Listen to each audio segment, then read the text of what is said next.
నిన్న కేటీఆర్ ఒక మంచి మాట మాట్లాడాడు. అంటే అసలు యాక్చువల్గా సరే ఆయన ఏమున్నది ఏం కథ అనేది పక్కకు పెడితే నిన్న ఒక ప్రశ్న 2 ప్రశ్నలు కరెక్ట్గా స్పందించిండు రాష్ట్ర ప్రభుత్వానికి. ఏది ఒకటి ఏంటంటే అశోక్ నగర్ వచ్చిపోయినావు కదా, ఎవరు రాహుల్ గాంధీ అశోక్ నగర్ వచ్చిపోయి 2 లక్షల ఉద్యోగాలని చెప్పినావు, మరి అవతల పడ్డావు, తర్వాత ఏమైంది పరిస్థితి అని చెప్పి అక్కడ రాహుల్ గాంధీకి. తర్వాత 42% రిజర్వేషన్లు బీసీలకు ఇస్తాము స్థానిక సంస్థల్లో అని చెప్పి ఇక్కడ కాంగ్రెస్ పార్టీ ఎందుకు వీటిని తప్పించుకుంటున్నది, వీటి గురించి ఎందుకు చర్చ పెట్టట్లేదు అనేటువంటి మాటను అక్కడ కేటీ రామారావు మాట్లాడాడు. నిజంగా కూడా అభినందించాల్సిన విషయం అది. ఎందుకంటే ఒక ప్రతిపక్షంలో ఉన్నటువంటి నాయకునికి ఉండాల్సినటువంటి లక్షణం అది. అదే ఇంతకాలం అయితే దాని గురించి కనీసం పట్టించుకోలేదు, తర్వాత ఇవన్నీ కూడా పక్కకు పెట్టేసిండు. కానీ ఇప్పుడు క్లియర్గా నిన్న మాట్లాడాడు. ఈ మాటల్ని అసెంబ్లీ వేదికగా మాట్లాడితే ఇంకా బాగుంటుండే కేటీ రామారావు. ఎందుకంటే ఇప్పుడు ఎందుకు అసలు యాక్చువల్గా బీఆర్ఎస్ల గురించి మంచిగా మాట్లాడుతుంటే 100% మంచి చేస్తే మంచిగా మాట్లాడతాం, ఎవరు మంచి చేసినా మంచిగా మాట్లాడతాం.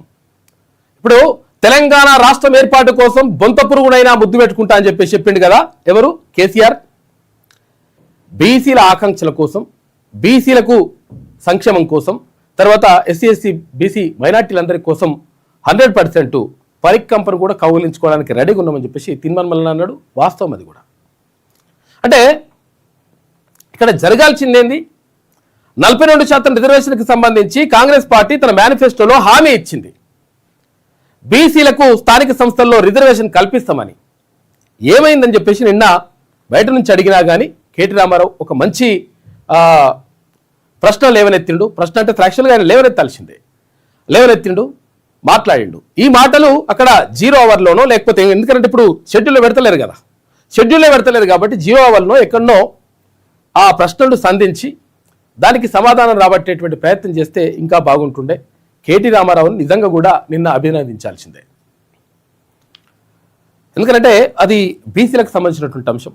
తర్వాత సమాజంలో అత్యధిక జనాభా ఉన్నటువంటి ప్రజలకు సంబంధించినటువంటి అంశం కాబట్టి ఆ విషయం లేవనెత్తినందుకు నిజంగా కూడా ఆయనకు అభినందన చెప్పాల్సిందే.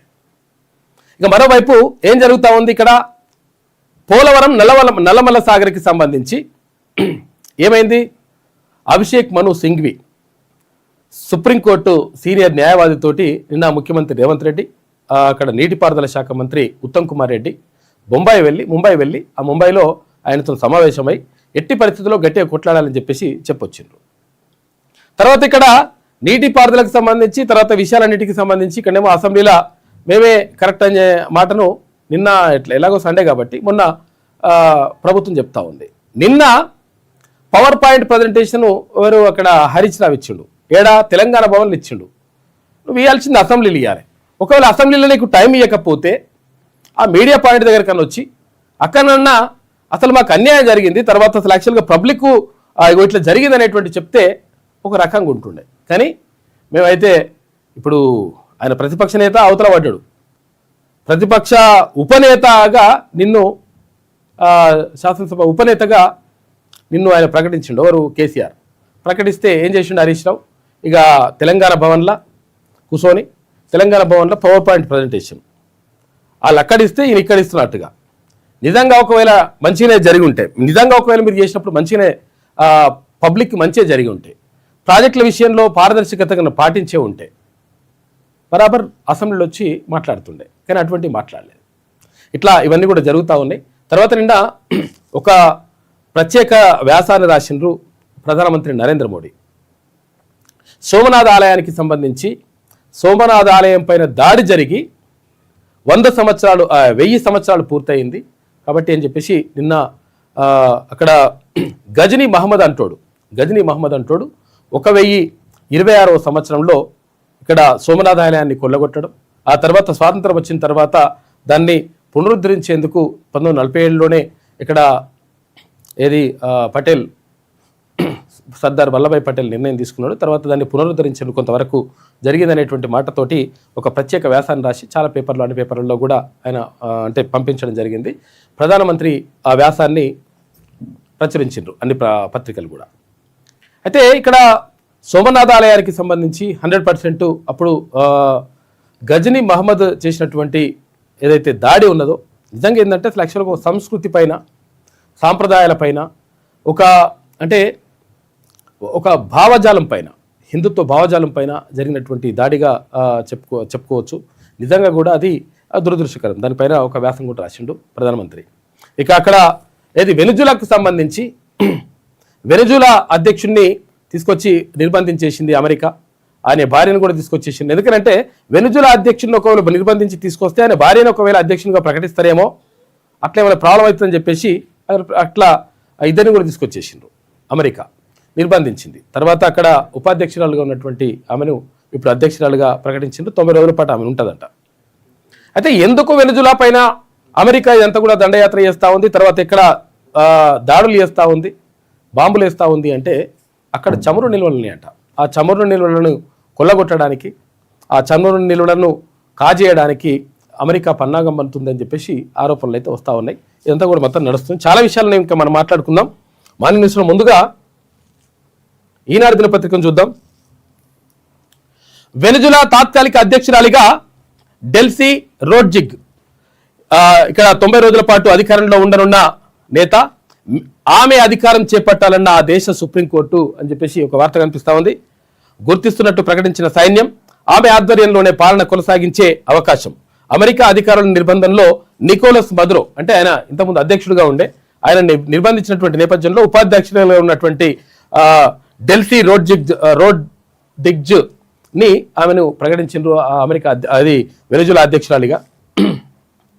వెనుజులా తాత్కాలిక అధ్యక్షురాలిగా ఉపాధ్యక్షురాలు చమురు ఆర్థిక శాఖల మంత్రి డెల్సీ రోడ్రిగ్జ్ బాధ్యతలు చేపట్టినట్టు తెలుస్తోంది. వెనుజులా చట్టాల ప్రకారం ఆమె బాధ్యతలు చేపట్టాలని సుప్రీంకోర్టు సూచించడం, దేశ సైన్యం ఆమెకు మద్దతుగా నిలిచిన నేపథ్యంలో రోడ్రిగ్జ్ అధికార బాధ్యతలు తీసుకున్నట్లుగా సమాచారం. అయితే అధికారికంగా ఎక్కడ దీనిపైన ప్రకటన బయటకి విడుదల చేయలేదంట.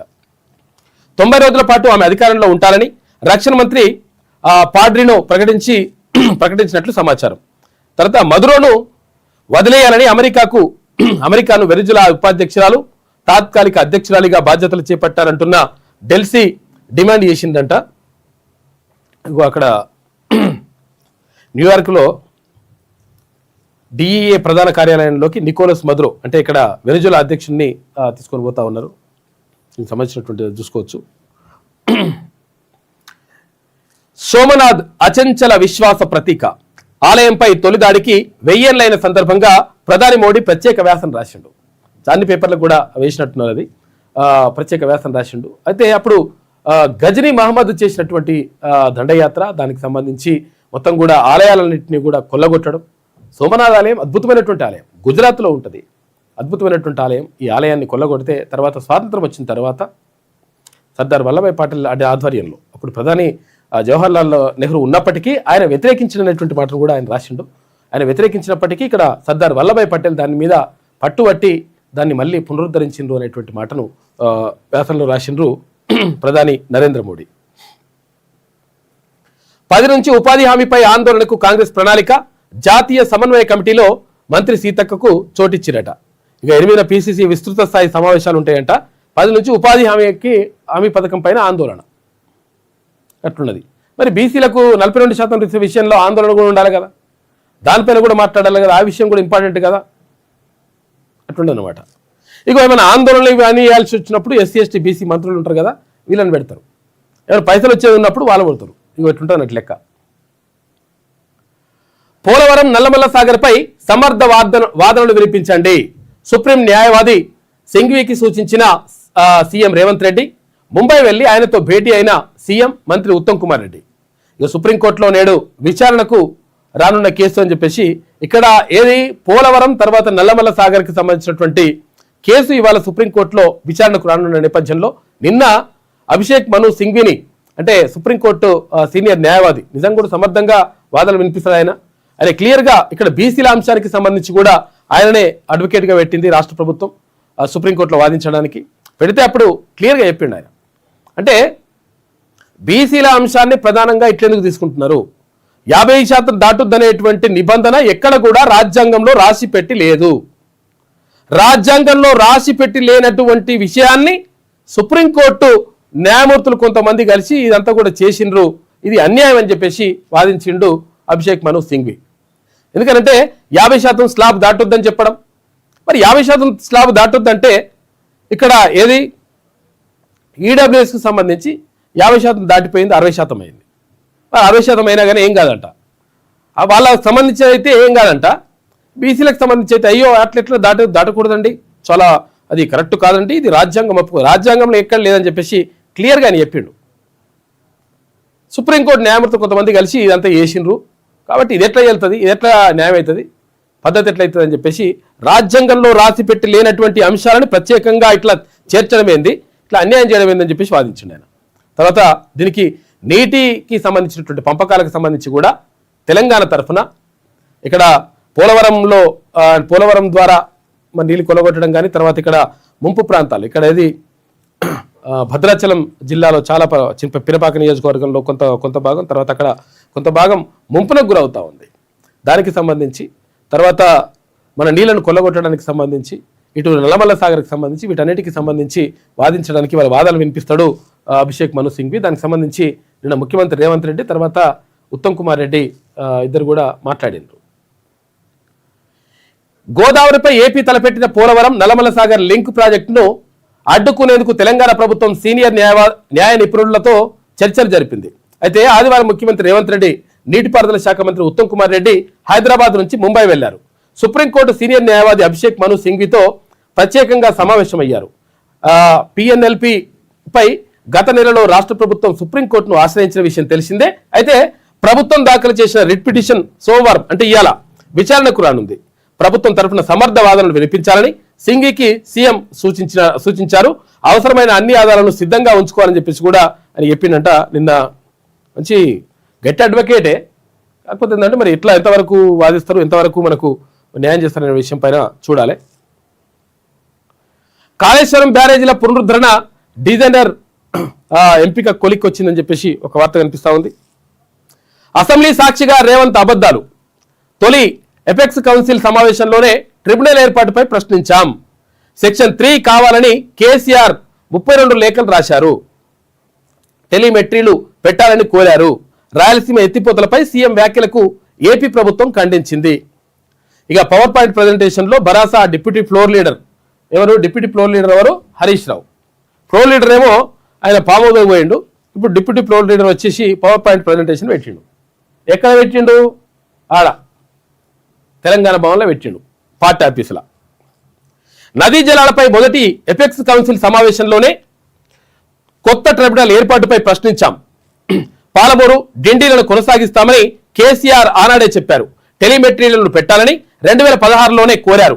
అయితే కేంద్రం స్పందించకపోతే ఏమాత్రం వెనక్కి తగ్గకుండా సుప్రీంకోర్టు గడప తొక్కారు. ట్రిబ్యునల్ అవార్డు వచ్చే వరకు 50:50 నిష్పత్తితో నీటి పంపిణీ జరగాలంటూ 2018 నుంచి 2023 వరకు కేఆర్ఎంబీకి అప్పటి భరాసా ప్రభుత్వం 28 లేఖలు రాసిందట. ఇప్పుడు 50:50 ఎట్లయితుంది? మనకి ఎక్కడ రావాలి? కృష్ణాలు ఎంత రావాలి? మనకు 69% రావాలి కదా. మరి 50% ఎట్లా అడుగుతావు? నువ్వు చెప్పింది అట్లనే, ఇప్పుడు మేము కొత్తగా చెప్పింది కాదు. ఇట్లుంటారు అన్నట్లు లెక్క. నువ్వు అద్భుతం చేస్తున్నావు అని చెప్తారు ఇంకెళ్ళు. భరాసా పెద్దలతో ఆర్థిక సంబంధాలపై ఆరాధిస్తున్నారట. ఫోన్ ట్యాపింగ్ కు సంబంధించినటువంటి అంశంపై ఫోన్ అక్రమ ట్యాపింగ్ కేసులో ఎమ్మెల్సీ నవీన్ రావు విచారణ. పార్టీకి ఎలక్ట్రోల్ బాండ్లు సమకూరడంలో పాత్రపై ప్రశ్నలు వేసిరట. ఎలక్ట్రోల్ బాండ్లు పైసలు ముబ్బడిగా 1600 కోట్ల రూపాయలు ఇప్పుడు ఎన్లా బీఆర్ఎస్ అకౌంట్ల 1600 కోట్ల రూపాయలు విరాళాలు వచ్చినట్టుగా చెప్తున్నారు. విరాళాలు ఎందుకు ఇచ్చిండ్రు? క్విడ్ ప్రోకో అనమాట. నువ్వు నాకు ఇక్కడ ఇన్ని పైసలు ఇస్తే నీకు ఆ పని చేసి పెడతా, నీకు ఆ భూమి ఇస్తా, లేకపోతే నీకు ఆ ప్రాజెక్ట్ ఇస్తా, లేకపోతే నీకు అదేమంటారు నీకు ఆ కాంట్రాక్ట్ ఇస్తా. ఇటువంటి కథ నడిచిందట. దానికి సంబంధించి మొత్తం తీస్తూ ఉన్నారు. తర్వాత ఇంకా ఫోన్ ట్యాపింగ్ సంబంధించి పూర్తిగా ఆధారాలు సేకరిస్తున్నారు సిట్ అధికారులు. ఫోన్ అక్రమ ట్యాపింగ్ కేసు కీలక మలుపు తిరుగుతోంది. భరాసా ఎమ్మెల్సీ నవీన్ రావును ప్రత్యేక దర్యాప్తు బృందం అంటే సిట్ ఆదివారం సుదీర్ఘంగా విచారించడం ప్రాధాన్యం సంతరించుకుంది.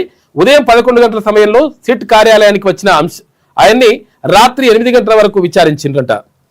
దాదాపు 9 గంటల పాటు. సిట్ సభ్యులు నారాయణ రెడ్డి, మహేశ్వరం డీసీపీ, తర్వాత ఎం రవీందర్ రెడ్డి, గ్రేహౌండ్స్ గ్రూప్ కమాండర్తో కూడినటువంటి బృందం నవీన్ రావు వాంగ్మూలాన్ని నమోదు చేసింది. ఆయన నుంచి సేకరించిన సమాచారం ఆధారంగా మరికొందరు కీలక ప్రజాప్రతినిధులను విచారించే అవకాశం ఉన్నట్లు తెలుస్తోంది.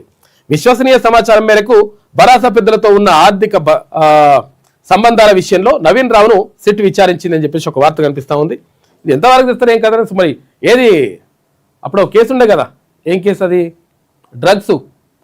డ్రగ్స్ కేసులో రోజుకొక హీరోయిన్ని రోజుకొక హీరోని పట్టుకొచ్చి ఇగో ఇవాళ మేము ఎంటికలు వీకినాం, ఇగో ఇవాళ గోర్లు వీకినాం, ఇగో ఇది మొత్తం ఆధారాలు సేకరిస్తున్నాం అట్లా అని చెప్పిండ్రు. లాస్ట్కి వస్తే ఇన్ని పైసలు తీసుకుని అవతల పడేసిండ్రు. ఆ కేసు లేదు, మీసు లేదు ఇప్పటికీ. ఇగో ఇది కూడా ఇక నడుస్తూ ఉంది ఫోన్ ట్యాపింగ్ బీమ్ ట్యాపింగ్ అని మరి ఎక్కడికక్కడ సెటిల్మెంట్లు కానీ మరి ఆగిపోతుంది. ఏమైతే చూడాలి. భాషతోనే బంధం బలోపేతం. భారత్ మారిషస్లను కలిపే సాంస్కృతిక బంధంగా తెలుగు భాష ఉంది. 3వ ప్రపంచ తెలుగు మహాసభల్లో మారిషస్ అధ్యక్షుడు ధరంబీర్ గోకుల్ నిన్న మాట్లాడిండు. ఇక్కడ ఏది ఏపీలో జరుగుతున్నటువంటి 3వ ప్రపంచ తెలుగు మహాసభలకు సంబంధించి మారిషస్ అధ్యక్షుడు అక్కడికి వచ్చిండు. ధరంబీర్ గోకుల్కు భారత మిత్ర అవార్డును ప్రదానం చేస్తున్న జ్యోతిష్ మట్ ఉత్తరాధికారి ముకుందానందగిరి శంకరాచార్య మహారాజ్ చిత్రంలో గజల్ శ్రీనివాస్ ఉన్నాడు. గజల్ శ్రీనివాస్ ఇప్పుడు దీనికి మొత్తం కూడా అధ్యక్షుడిగా ఉన్నాడు. ఏది ఇప్పుడు ఈ తెలుగు మహాసభలకు సంబంధించి ఆయన ఆధ్వర్యంలో నడుస్తున్నాయి. భాషా వారసత్వం సంస్కృతితోనే మన సంబంధాలు బలోపేతం అవుతాయి. ఇందులోనూ కీలక పాత్ర పోషించేది మాతృభాష. మన పూర్వీకుల నుంచి వచ్చిన మాతృభాషను కాపాడుకోవడాన్ని ప్రతి ఒక్కరూ విధిగా భావించాలి అని మారిషస్ అధ్యక్షుడు ధరంబీర్ గోకుల్ అన్నారు. గుంటూరులో జరుగుతున్న 3వ ప్రపంచ తెలుగు మహాసభల్లో ఆయన నిన్న పాల్గొని మాట్లాడిండు. ఇక హిల్ట్ పాలసీపై ఇవాళ అసెంబ్లీలో చర్చ జరుగుతుందట. హిల్ట్ పాలసీ పైన చర్చ జరిగితే మరి ఇప్పుడు ఏది ప్రతిపక్షంపై అవతల వాడితే హిల్ట్ పాలసీ పైన ఓడి మాట్లాడాలి. శీతాకాల సమావేశంలో సోమవారం Hyderabad industrial lands transformation HILT పాలసీపై చర్చించనున్నారు. హైదరాబాద్ నగరంలో 50 నుంచి 60 ఏళ్ల నుంచి పారిశ్రామిక అవసరాల కోసం ప్రభుత్వాలు కేటాయించిన భూములు నగరం మధ్యలో ఉండగా కాలుష్యాన్ని తగ్గించడంలో భాగంగా పరిశ్రమలను ఓఆర్ఆర్ వెలుపలికి తరలించాలని ప్రభుత్వం నిర్ణయించిందట. ఇదే సమయంలో ఈ పారిశ్రామిక వాడల్లో నిరుపయోగంగా ఉన్న భూములను బహుళ ప్రయోజన ప్రాజెక్టులుగా అభివృద్ధి చేయాలనే లక్ష్యంతో ప్రభుత్వం హిల్ట్ పాలసీని తీసుకొచ్చింది. దీన్ని ప్రతిపక్షాలు తీవ్రంగా విమర్శించాయి. ఈ నేపథ్యంలో హిల్ట్ పాలసీపై అసెంబ్లీలో సమగ్రంగా చర్చించాలని ప్రభుత్వం నిర్ణయించింది. దీనివల్ల తెలంగాణకు చేకూరే ప్రయోజనాలను అసెంబ్లీ వేదికగా వివరిస్తుంది. ఇవి ప్రయోజనాలన్నీ వాళ్ళు చెప్తున్నారు. లేదు ఇక్కడ హైదరాబాదు అంటే ఇక్కడ ఔటర్ రింగ్ రోడ్ లోపల ఉన్నటువంటి భూములను ఖతం చేసే కార్యక్రమం అని చెప్పేసి ప్రతిపక్షాలు అంటున్నాయి. కొన్ని వేల కోట్ల రూపాయలకు సంబంధించినటువంటి లక్షల కోట్ల రూపాయలకు సంబంధించినటువంటి భూములకు సంబంధించి ఈ హిల్ట్ పాలసీ గురించి మరి ప్రభుత్వము అసెంబ్లీ వేదికగా చర్చ పెడతా ఉంటే ప్రతిపక్షం వచ్చి అరే ఇది అన్యాయం జరుగుతుంది, ఇది కరెక్ట్ కాదు, ఇవే లేకపోతే ఇట్లా అని చెప్పాల్సిన అవసరం ఉందా లేదా? సపరేట్ అవతల వాడితే మరి ఎవడు మాట్లాడాలా? మిమ్మల్ని గెలిపించి పంపించింది ఎందుకు? అక్కడికి అసెంబ్లీకి పంపించింది ఎందుకు? సపరేట్గా కూర్చొని ఇంత తిని మటన్ వచ్చి తీసుకొని ఇంత వేసుకోమని చెప్పా కాదు కదా. మిమ్మల్ని అసెంబ్లీకి పంపించింది, ఓటు వేసి మిమ్మల్ని అసెంబ్లీకి పంపించింది ప్రజా సమస్యలపైన మాట్లాడతారని, ప్రజలకు జరిగే సంక్షేమ కార్యక్రమాల గురించి మంచి జరగడానికి మీరు ప్రయత్నం చేస్తారని. ఇంకా ఏది లేకుండా మేము అవతల పడతాం, ఇట్లుంటుందన్నట్టు కథ. హిల్ట్ పాలసీ మొత్తం అన్యాయం జరుగుతూ ఉంది. తర్వాత భూమి ఔటర్ రింగ్ రోడ్ లోపల ఉన్నటువంటి ప్రభుత్వ భూములు ఏవైతే ఉంటాయి 50-60 ఏళ్ల కింద ఇచ్చినటువంటి భూములు, కొన్ని కంపెనీలకు ఇచ్చినటువంటి భూముల్ని మొత్తం తీసుకొని ఏదో కథ నడిపిస్తున్నారు అని చెప్పేసి ఆరోపణలు ఉన్నాయి. వేలు లక్షల కోట్ల రూపాయల మొత్తం ట్రాన్సాక్షన్స్ అవన్నీ కూడా జరుగుతాయి అని చెప్పేసి ఆరోపణలు ఉంటే మరి కనీసం ప్రతిపక్షం వచ్చి మాట్లాడాలి కదా. ఇక తొలి దశలో గుర్తిస్తే చికిత్స వారం రోజులే అని చెప్పేసి సాధారణ యాంటీబయాటిక్స్తో నయం, నిర్లక్ష్యం చేస్తే అవయవాల పనితీరుపై దుష్ప్రభావం చూపుతుందని ఇక స్క్రబ్ టైపస్ పై ఈనాడుతో డాక్టర్ ఎంవి రావు సబ్ ట్రైపస్ అని చెప్పేసి ఒక ప్రత్యేకంగా ఒక వ్యాధి వస్తుందంట. అది అక్కడ ఏది అడవిల్లో లేకపోతే గడ్డిపైన ఉండేటువంటి కొన్ని కీటకాల వల్ల ఇది వస్తుందంట. డెంగీ మలేరియా కంటే తర్వాత ఇది చాలా ప్రమాదకరం అని చెప్తా ఉన్నారు. మొత్తం కూడా అవయవాలను మొత్తం దెబ్బతీస్తుంది, ప్రాణాలకే ప్రమాదం అని చెప్తా ఉన్నారు. కాబట్టి దీన్ని ఈజీగా గుర్తిస్తే మాత్రం తొందరగా గుర్తిస్తే నయం చేసుకోవచ్చు అని చెప్పేసి డాక్టర్ చెప్తున్నటువంటి మాట. స్క్రబ్ టైపస్కు కారణమయ్యేటువంటి పొదపురుగంట పొదలలో ఉంటుంది. ఇది పేను కన్నా చిన్నది, పేను కంటే చాలా చిన్నగా ఉంటుందంట. పొలాలు, అడవులు, పొదలు, దట్టమైన గడ్డి ప్రదేశాల్లో ఎక్కువగా ఉంటుందంట. ఇది అతి చిన్నదైన ఈ పురుగు కుట్టడం వల్ల ఓరియోంటియా సుట్సుగమషి అనేటువంటి బ్యాక్టీరియా వ్యాప్తి చెందుతుందంట. దీని ద్వారానే స్క్రబ్ టైపస్ వ్యాధి వస్తుంది. ఇది కొత్తది కాకపోయినా ఎక్కువ మందిలో అవగాహన లేకపోవడం వల్ల వ్యాధి నిర్ధారణలో జాప్యం జరుగుతుందని చెబుతున్నారు senior general physician doctor M V Rao. దాదాపు పుష్కర కాలం అంటే 12 ఏళ్ల క్రిందటనే ఈ వ్యాధిపై అధ్యయనం చేసిన వైద్య బృందంలో ఈయన సభ్యుడిగా ఉన్నాడంట. స్క్రబ్ టైపస్ పై ఈనాడుకు తెలిపినటువంటి వివరాలు ఎట్లున్నాయని చెప్పేసి చెప్తా ఉన్నారు.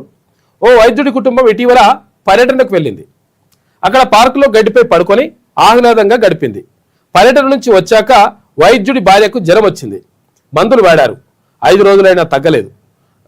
103 డిగ్రీల జ్వరం, పొడి దగ్గు, శ్వాస తీసుకోవడంలో ఇబ్బంది, కళ్ళల్లో పసుపు రంగు కనిపించడం, రక్తంలో ఆక్సిజన్ స్థాయి 86% పడిపోవడంతో హైదరాబాద్లోని ఆసుపత్రిలో చేర్చారు.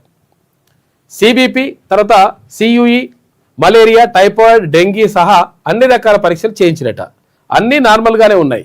కిడ్నీ, లివర్ పనితీరులో ప్రతికూల మార్పులు కనిపించడంతో స్క్రబ్ టైపస్కు సంబంధించిన ఇమ్యూనో క్రోమటోగ్రాఫిక్ టెస్ట్ చేశారట. అందులో పాజిటివ్గా గుర్తించారు. అయితే చికిత్స అందించడంతో ఆమె కోలుకున్నారు. సూర్యాపేట జిల్లా కోదాడ ప్రాంతానికి చెందినటువంటి 60 ఏళ్ల వ్యక్తి ఈ వ్యాధి లక్షణాలతో హైదరాబాద్లో 4 రోజుల చికిత్స పొంది శనివారం మృతి చెందిందని చెప్పేసి ఒక వార్త కనిపిస్తుంది. మొత్తం మీద దీన్ని తొందరగా గుర్తిస్తే మంచిగా ఉంటుందంటే, కాకపోతే మరి అది ఎట్లా వస్తుంది ఏం కదా అంటే, ఇప్పుడు ఆ గడ్డిలలో ఉంటుందంట, ఇది పొదలలో ఉంటుందా, పురుగు అంటారట దాన్ని.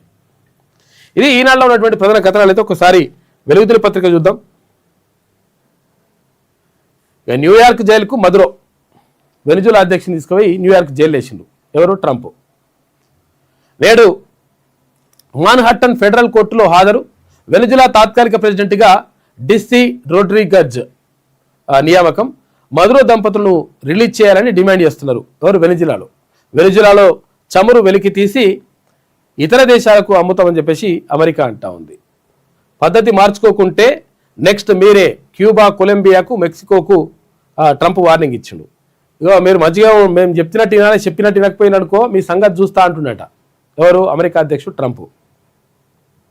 నెక్స్ట్ మీరే ఇట్లా చేస్తారట.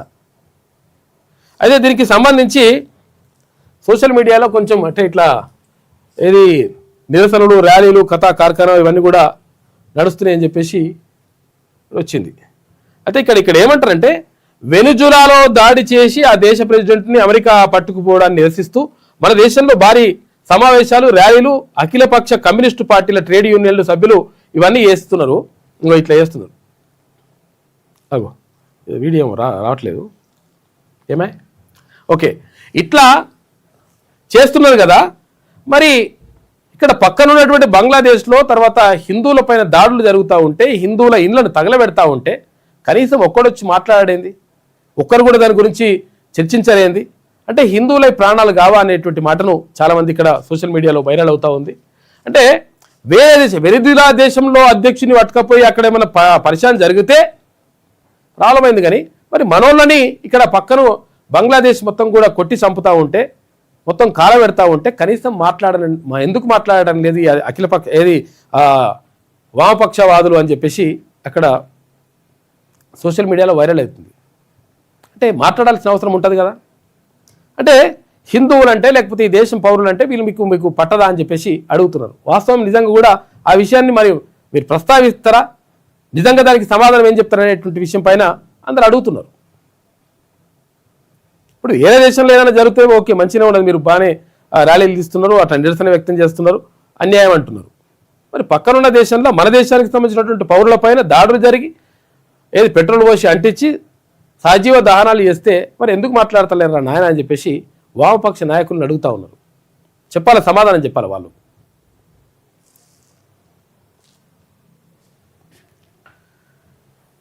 ఇక పైకి హెల్దీ, పైకి మంచిగా కనిపిస్తుందట గుండెల్లో బ్లాకేజీ.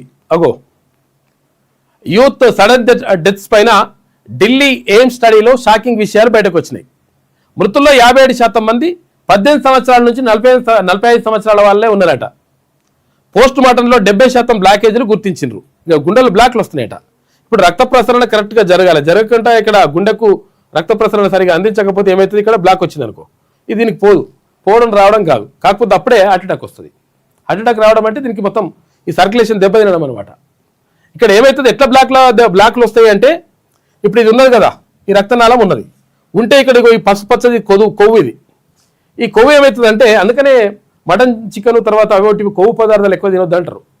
ఎందుకంటే ఈ కొవ్వు ఎక్కువ పేరుకుపోవడం వల్ల ఈ రక్తనాళంలో రక్త ప్రసరణ మంచిగా జరిగితే ఏం కాదు. అది జరగకుండా ఈ కొవ్వు ఎక్కువ పెరిగి దీన్ని మూసేస్తుంది. దీన్నే బ్లాక్ అంటారు. 2 బ్లాక్లు ఉన్నాయి, ఈ 2 బ్లాక్లు ఉంటే స్టంట్స్ చేయాలని చెప్పేసి అంటారు. ఈ మూసేస్తే ఆటోమేటిక్గా గుండెకు రక్త ప్రసరణ జరగకపోతే ఆటోమేటిక్గా అప్పుడు హార్ట్ అటాక్ వస్తుంది. కాబట్టి ఇది జరగకుండా ఉండాలంటే కొవ్వు ఎక్కువగా ఉండకుండా చూసుకోవాలి. అందుకనే రన్నింగ్ చేయాలి, తర్వాత ఇట్లా ఎక్సర్సైజ్ చేయాలి. ఈ కొవ్వు లేకుండా ప్రయత్నం చేసుకోవాలి, కొవ్వు పదార్థాలు ఎక్కువ తినకుండా ప్రయత్నం చేసుకోవాలి. ఈ రెడ్ మీట్ అంటే మటన్, చికెన్ తిన్న కొంతవరకు నయమే కానీ మటన్ తింటే ఇంకా డేంజర్ అంట. చేపలు తింటే చాలా మంచిది హెల్త్కి, ఈ కొవ్వు బివ్వు ఏం పేరుకుపోదు. కాబట్టి దీనికి లేకుండా చూసుకోవాలి. ఈ విషయాలు ఇందులో ఏం రాయనట్టు 5వ పేజీలో ఉన్నట్టుందేమో. ఇక కరోనా వ్యాక్సిన్కి ఈ చావులకు లింక్ లేదని చెప్పేసి అంటున్నారు, కానీ దాన్ని ఏదో కాపాడే ప్రయత్నం చేస్తున్నారు. ఎక్కువ శాతం మీరు అబ్జర్వ్ చేయండి, అసలు యాక్చువల్గా సడన్ డెత్స్ లేకపోతే గుండెపోట్లు ఇవన్నీ కూడా కరోనా కంటే ముందు ఈ లెవెల్లో లేవు. అసలు కూడా ఈ లెవెల్లో ఇలా చారణ కూడా లేవు, 10 పైసలు కూడా లేవు, 10% కూడా లేదు. ఈ కరోనా వచ్చిన తర్వాత, కరోనాకి వ్యాక్సిన్ వేసిన తర్వాత చాలామందికి ఈ గుండె సంబంధిత వ్యాధులతోటి చనిపోతూ ఉన్నారు. కాబట్టి జాగ్రత్తగా ఉండండి. ఈ కొవ్వు పదార్థాలు పేరుకుపోకుండా చూసుకోవాల్సిన అవసరం ఉన్నది. ఇవి ఇప్పుడు ఏమైతుందంటే బ్లాక్లు అంటే ఇవే, రక్తనాళాల నుంచి రక్త ప్రసరణ సరిగ్గా జరిగి గుండెకు మంచిగా రక్తం అందింది అనుకో, అంత లబ్డబ్ కొట్టుకుంటుంది. ఇక లేదు, ఇక్కడ మెల్ల స్ట్రక్ అయింది అనుకో, స్ట్రక్ అయింది రావడానికి ఇక్కడ నొప్పి వస్తుంది. అట్లా ఉంటుంది అన్నమాట లెక్క. కాబట్టి దీన్ని పేరుకుపోకుండా చూసుకోవాలి. కరోనా వ్యాక్సిన్కు ఈ చావులకు లింక్ లేదని చెప్పేసి క్లారిటీ ఇచ్చిరట, కానీ అదైతే కరెక్ట్ కాదనిపిస్తుంది నాకనే కాదు, చాలామంది వైద్య నిపుణులు కూడా అన్నారు.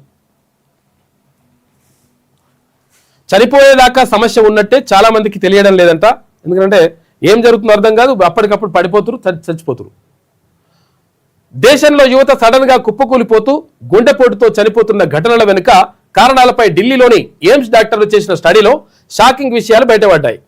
ఇక యువతలో చాలా మంది పైకి హెల్దీగానే అంటే ఆరోగ్యంగానే కనిపిస్తున్నట.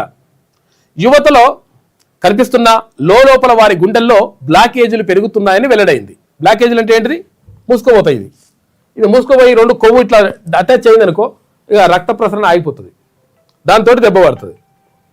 దీనే బ్లాక్లు అంటారు. ఈ స్టంట్స్ చేస్తే ఏం చేస్తుంది అంటే ఇట్లా అంటారు స్టంటు. ఇట్లా అంటే ఏంటిదంటే ఇక్కడ ఈ కొవ్వు వచ్చినా కానీ కొవ్వు రాకుండా చూస్తుంది అనమాట. అందుకని స్టంట్స్ చేస్తారు. ఇక చాలా మందికి అసలు సమస్య ఉన్నట్టు కూడా చనిపోయేదాకా తెలియడం లేదని తెలియంది. ఈ స్టడీలో భాగంగా ఢిల్లీ ఎయిమ్స్లో మే 2023 నుంచి ఏప్రిల్ 2024 వరకు ఏడాది కాలంలో వచ్చిన మొత్తం 2214 పోస్ట్ మార్టం కేసులను పాథాలజీ తర్వాత ఫోరెన్సిక్ మెడిసిన్ డిపార్ట్మెంట్ డాక్టర్లు పరిశీలిస్తే ఈ విషయాలు వెల్లడైనాయి అని చెప్తున్నారు వాళ్ళు.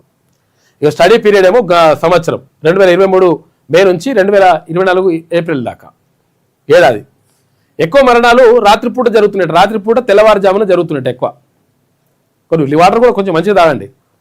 ఎప్పుడు టాబ్లెట్ వేసుకుంటారు చూసి, ఎప్పుడైనా అది గుండెపోటు రాగానే ఒక టాబ్లెట్ అనేది దొరుకుతాయి. ఎందుకు వేసుకుంటారంటే అది వేసుకోవడం ద్వారా రక్తం పలచబడుతుంది. రక్తం చిక్కగా ఉంటే ఇక్కడ రక్త ప్రసరణ ఆగిపోతుంది, కాబట్టి రక్తం పలచబడి ఈజీగా అట్లా కావడానికి ఉంటుంది. అందుకని ఆ టాబ్లెట్ వాడుతూ ఉంటారు. 18 నుంచి 45 ఏళ్ళ వారు 103 మంది రట, అంటే 57.2% మంది. యువతనే ఎక్కువగా ఉన్నారు. 46 నుంచి 65 ఏళ్ళ వాళ్ళు 77 మంది రట, 42.8%. ఇక యావరేజ్ ఏజ్ 33 ఏళ్ళట, 33.6. ఇక పురుషుల్లోనే ఎక్కువ వస్తుందట. సడన్ డెత్స్ మహిళలతో పోలిస్తే పురుషులే ఎక్కువ చచ్చిపోతున్నారట. అందుకని జాగ్రత్తగా ఉండండి. తర్వాత ఇంకోటి కొవ్వు పదార్థాలు తినొద్దు, ఈ మటన్ ఎక్కువ తినకండి, తర్వాత అందులో కొవ్వు లేకుండా చూసుకోండి, తర్వాత ఎక్సర్సైజులు చేయండి. ఇక కృష్ణా నీళ్లపై సర్కారు పచ్చి అబద్ధాలు, అసెంబ్లీలో ఉత్త కథలు, రేవంత్ పిట్ట కథలు చెప్పిండ్రు అని చెప్పేసి హరీష్ రావు అంటున్నాడు. ఇక ఈయన కథలు ఈయనకే ఉంటాయి. నల్లమల సాగర్ పై వాదనలు గట్టిగా వినిపించండి. ముంబైలో సీనియర్ న్యాయవాది అభిషేక్ సింఘ్వితో సీఎం రేవంత్ రెడ్డి, మంత్రి ఉత్తమ్ కుమార్ రెడ్డి భేటీ అయ్యిండు. ప్రాజెక్టును కోర్టు నిలువరించేలా ఆధారాలు సమర్పించండి. సీనియర్ లాయర్లు, ఇరిగేషన్ ఆఫీసర్లకు సూచన. ఇవాళ రాష్ట్ర సర్కార్ పిటిషన్పై సుప్రీంకోర్టులో విచారణ ఉన్నది. ఇక ఫోన్ ట్యాపింగ్ కేసు కూడా ఇవాళ జరుగుతూ ఉంది, విచారణ జరుగుతూ ఉంది. అందులో భాగంగా సుప్రీంకోర్టు న్యాయవాది అయినటువంటి, అంటే సీనియర్ న్యాయవాది అయిన అభిషేక్ మను సింఘ్వి గతంలో ఇక్కడ బీసీలకు సంబంధించినటువంటి అంశానికి సంబంధించి కూడా ఈయననే అడ్వకేట్గా పెట్టిండ్రు. గట్టి వాదనలే వినిపిస్తారు, ఆయన మంచి లాయర్, అడ్వకేట్. కాబట్టి ఇక్కడ కృష్ణా నీళ్లకు సంబంధించి నష్టం జరుగుతూ ఉంది, ఇక్కడ గోదావరి నీళ్లకు సంబంధించినటువంటి నష్టం జరుగుతూ ఉంది. అక్కడ పోలవరం ప్రాజెక్టు కడతా ఉన్నారు, ఇక్కడ నల్లమల సాగర్ కట్టనివ్వట్లేదనేటువంటి ఆరోపణలు ఉన్నాయి. ఈ నేపథ్యంలో తెలంగాణ తరఫున, రాష్ట్రం తరఫున వాదనలు వినిపించాలని చెప్పేసి నిన్న ముఖ్యమంత్రి రేవంత్ రెడ్డి, తర్వాత ఇక్కడ నీటిపారుదల శాఖ మంత్రి ఉత్తమ్ కుమార్ రెడ్డి నిన్న ముంబై పోయి అక్కడ అభిషేక్ మను సింఘ్వి తోటి భేటీ అయినరు. ఆ భేటీలో 100% తెలంగాణకు దక్కాల్సినటువంటి వాటాకు సంబంధించి బరాబర్ మీరు కొట్లాడాలి, సుప్రీంకోర్టులో గట్టిగా వాదనలు వినిపించాలని చెప్పేసి చెప్పిండ్రు. ఇవాళ సోమవారం, ఇవాళ సోమవారం ఇవాళనే సుప్రీంకోర్టులో దీనికి నీటికి సంబంధించినటువంటి అంశం పైన ఇవాళ వాదనలు వినిపిస్తారు. ఇవాళ దీనిపైన విచారణ ఉన్నది. మరి విచారణలో ఏం తేలుతుంది ఏం కథ అనే విషయం పైన కూడా తేలాల్సి ఉంది. తర్వాత ఇంకేముంది, ఇక్కడ ఇరిగేషన్ ఆఫీసర్లకు సూచన. ఇవాళ రాష్ట్ర సర్కార్ పిటిషన్ పై సుప్రీంకోర్టులో విచారణ. ఫోన్ ట్యాపింగ్ కేసు కూడా ఇవాళ విచారణకు వస్తూ ఉంది. పోలవరం నల్లమల సాగర్ లింక్ ప్రాజెక్టుపై సుప్రీంకోర్టులో వాదనలు గట్టిగా వినిపించాలని సీనియర్ లాయర్లకు సీఎం రేవంత్ రెడ్డి సూచించారు. ప్రాజెక్టును కోర్టు నిలుపుదల చేసేలా పక్కా ఆధారాలు సమర్పించాలని ఇరిగేషన్ ఆఫీసర్లను ఆదేశించారు. ఇక పోలవరం నల్లమల సాగర్ లింక్ పై రాష్ట్ర ప్రభుత్వం దాఖలు చేసిన పిటిషన్ సుప్రీంకోర్టులో సోమవారం విచారణకు రానున్నది. ఈ నేపథ్యంలో ముంబైలో సీనియర్ న్యాయవాది అభిషేక్ మను సింఘ్వితో సీఎం రేవంత్ రెడ్డి, ఇరిగేషన్ శాఖ మంత్రి ఉత్తమ్ కుమార్ రెడ్డి ప్రత్యేకంగా సమావేశమయ్యారు. రాష్ట్ర ప్రభుత్వం తరఫున సమర్థమైన వాదనలు వినిపించాలని చెప్పేసి అక్కడ ఆయనకు నిన్న రిక్వెస్ట్ చేసిండ్రు. అక్కడికి వెళ్ళి ఆయనతో మాట్లాడిండ్రు. ఇక ఇది ఇట్లా ఉంటే నిన్న ఒక మంచి పని చేసిండు కేటీఆర్. నిజంగా కూడా ఈ విషయంలో కేటీఆర్ని 1000% అభినందించాల్సిందే. అంటే ఇప్పుడు కొంతమంది అంటున్నట్టు, అంటే బీఆర్ఎస్ అంటే అట్లేం ఉండదు లెక్క. బీఆర్ఎస్ వాళ్ళైనా ఏఆర్ఎస్ వాళ్ళైనా మంచి చేస్తే మంచి, చెడు చేస్తే చెడు, అది లెక్క.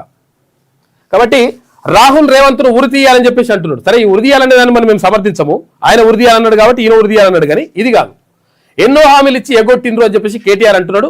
2 లక్షల ఉద్యోగాలు, బీసీ రిజర్వేషన్లపై రాహుల్ మాట తప్పారు. ఈ విషయాన్ని నువ్వు ఏడికి పోయి మాట్లాడాలి? అసెంబ్లీకి పోయి మాట్లాడాలి. అసెంబ్లీకి పోయి మాట్లాడి కాంగ్రెస్ పార్టీ హామీ ఇచ్చింది, 42% రిజర్వేషన్ ఇస్తా అని చెప్పింది, మేనిఫెస్టోలో పెట్టింది. తర్వాత 2 లక్షల ఉద్యోగాలు ఇస్తామని చెప్పిండ్రు, చెప్పి ఇట్లా మోసం చేసిండ్రు. కాబట్టి ఏది కథ అని చెప్పేసి అడిగి పోయి అడగాల్సింది. అది అడగకుండా ఇట్లా చేసిండ్రు.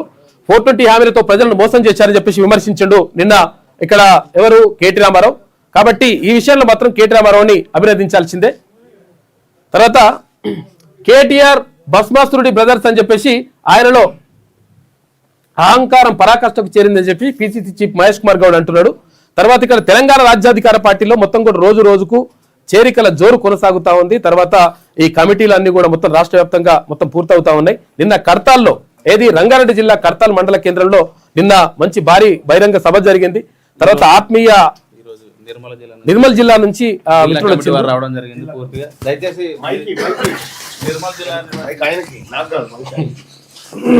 నిర్మల్ జిల్లా అధ్యక్షులు గైని సాయిమోహన్ గారు దయచేసి రావాలి. గైని సాయిమోహన్ గారు, తర్వాత జిల్లా ప్రధాన కార్యదర్శి జడ్లో శంకర్ గారు, ఆ తర్వాత జిల్లా అధికార ప్రతినిధి సుధర్ శంకర్ గారు, సింధే మారుతి గారు కోశాధికారి, జిల్లా యువజన విభాగం హరిశంకర్, ఆ తర్వాత జిల్లా ఉపాధ్యక్షులు రమేష్ గోదారి, మహిళా అధ్యక్షురాలు లక్ష్మి గారు, గణేష్ తూర్తి గారు, ముత్యం గారు, దయచేసి వీళ్ళందరూ కూడా వచ్చారనా మండల కమిటీ సోషల్ మీడియా అధ్యక్షులు వారు వీళ్ళందరూ నిర్మల్ జిల్లా కమిటీ వారు తెలంగాణ రాజ్యాధికార పార్టీకి సంబంధించిన వ్యక్తులు వీళ్ళందరూ నిర్మల్ జిల్లాకు సంబంధించిన అధ్యక్షులు అండ్ ప్రధాన కార్యదర్శులు ఉన్నారని వర్కింగ్ ప్రెసిడెంట్ గారు.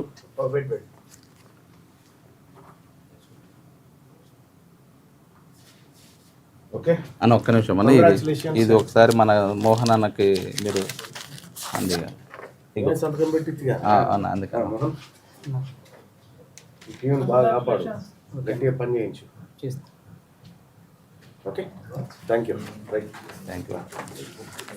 అయితే ఉండండి మీరు అందరూ ఉండండి సైడ్ కొనండి ఇట్లా సైడ్ కొనండి అందరూ అన్న దానా మీరు రండి.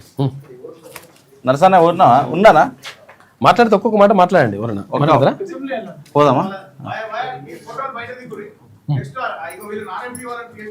ఓకే ఓకే మీరేమన్నా మాట్లాడతారా? ఓకే ఓకేనా అందరికీ కంగ్రాచులేషన్స్ నిర్మల్ జిల్లా కమిటీకి, ముఖ్యంగా మహిళా అధ్యక్షురాలన్న ఈమె లక్ష్మి గారు, ఆ తర్వాత సాయి మోహన్ గారు టిఆర్పి జిల్లా అధ్యక్షులు, ఆ తర్వాతకి అన్న అది పేపర్ ఇవన్న ఆ పేపర్ సుధారి శంకర్ గారు అన్న ఈయన జిల్లా అధికార ప్రతినిధి, జిల్లా కోశాధికారి మారుతి గారు అన్న మారుతి గారు, ఆ తర్వాత యువజన విభాగం మధ్య హరీష్ గారు అన్న యువజన సంఘం జిల్లా అధ్యక్షులు, ఆ తర్వాతకి జిల్లా ప్రధాన కార్యదర్శి జడ్లో శంకర్ గారు అన్న ప్రధాన కార్యదర్శి గారు. Okay thank you so much అందరికి, మీకు అందరికి కూడా కంగ్రాచులేషన్స్ అన్న. ఓకే అన్న కూర్చొని వస్తున్నాండి బయట బయట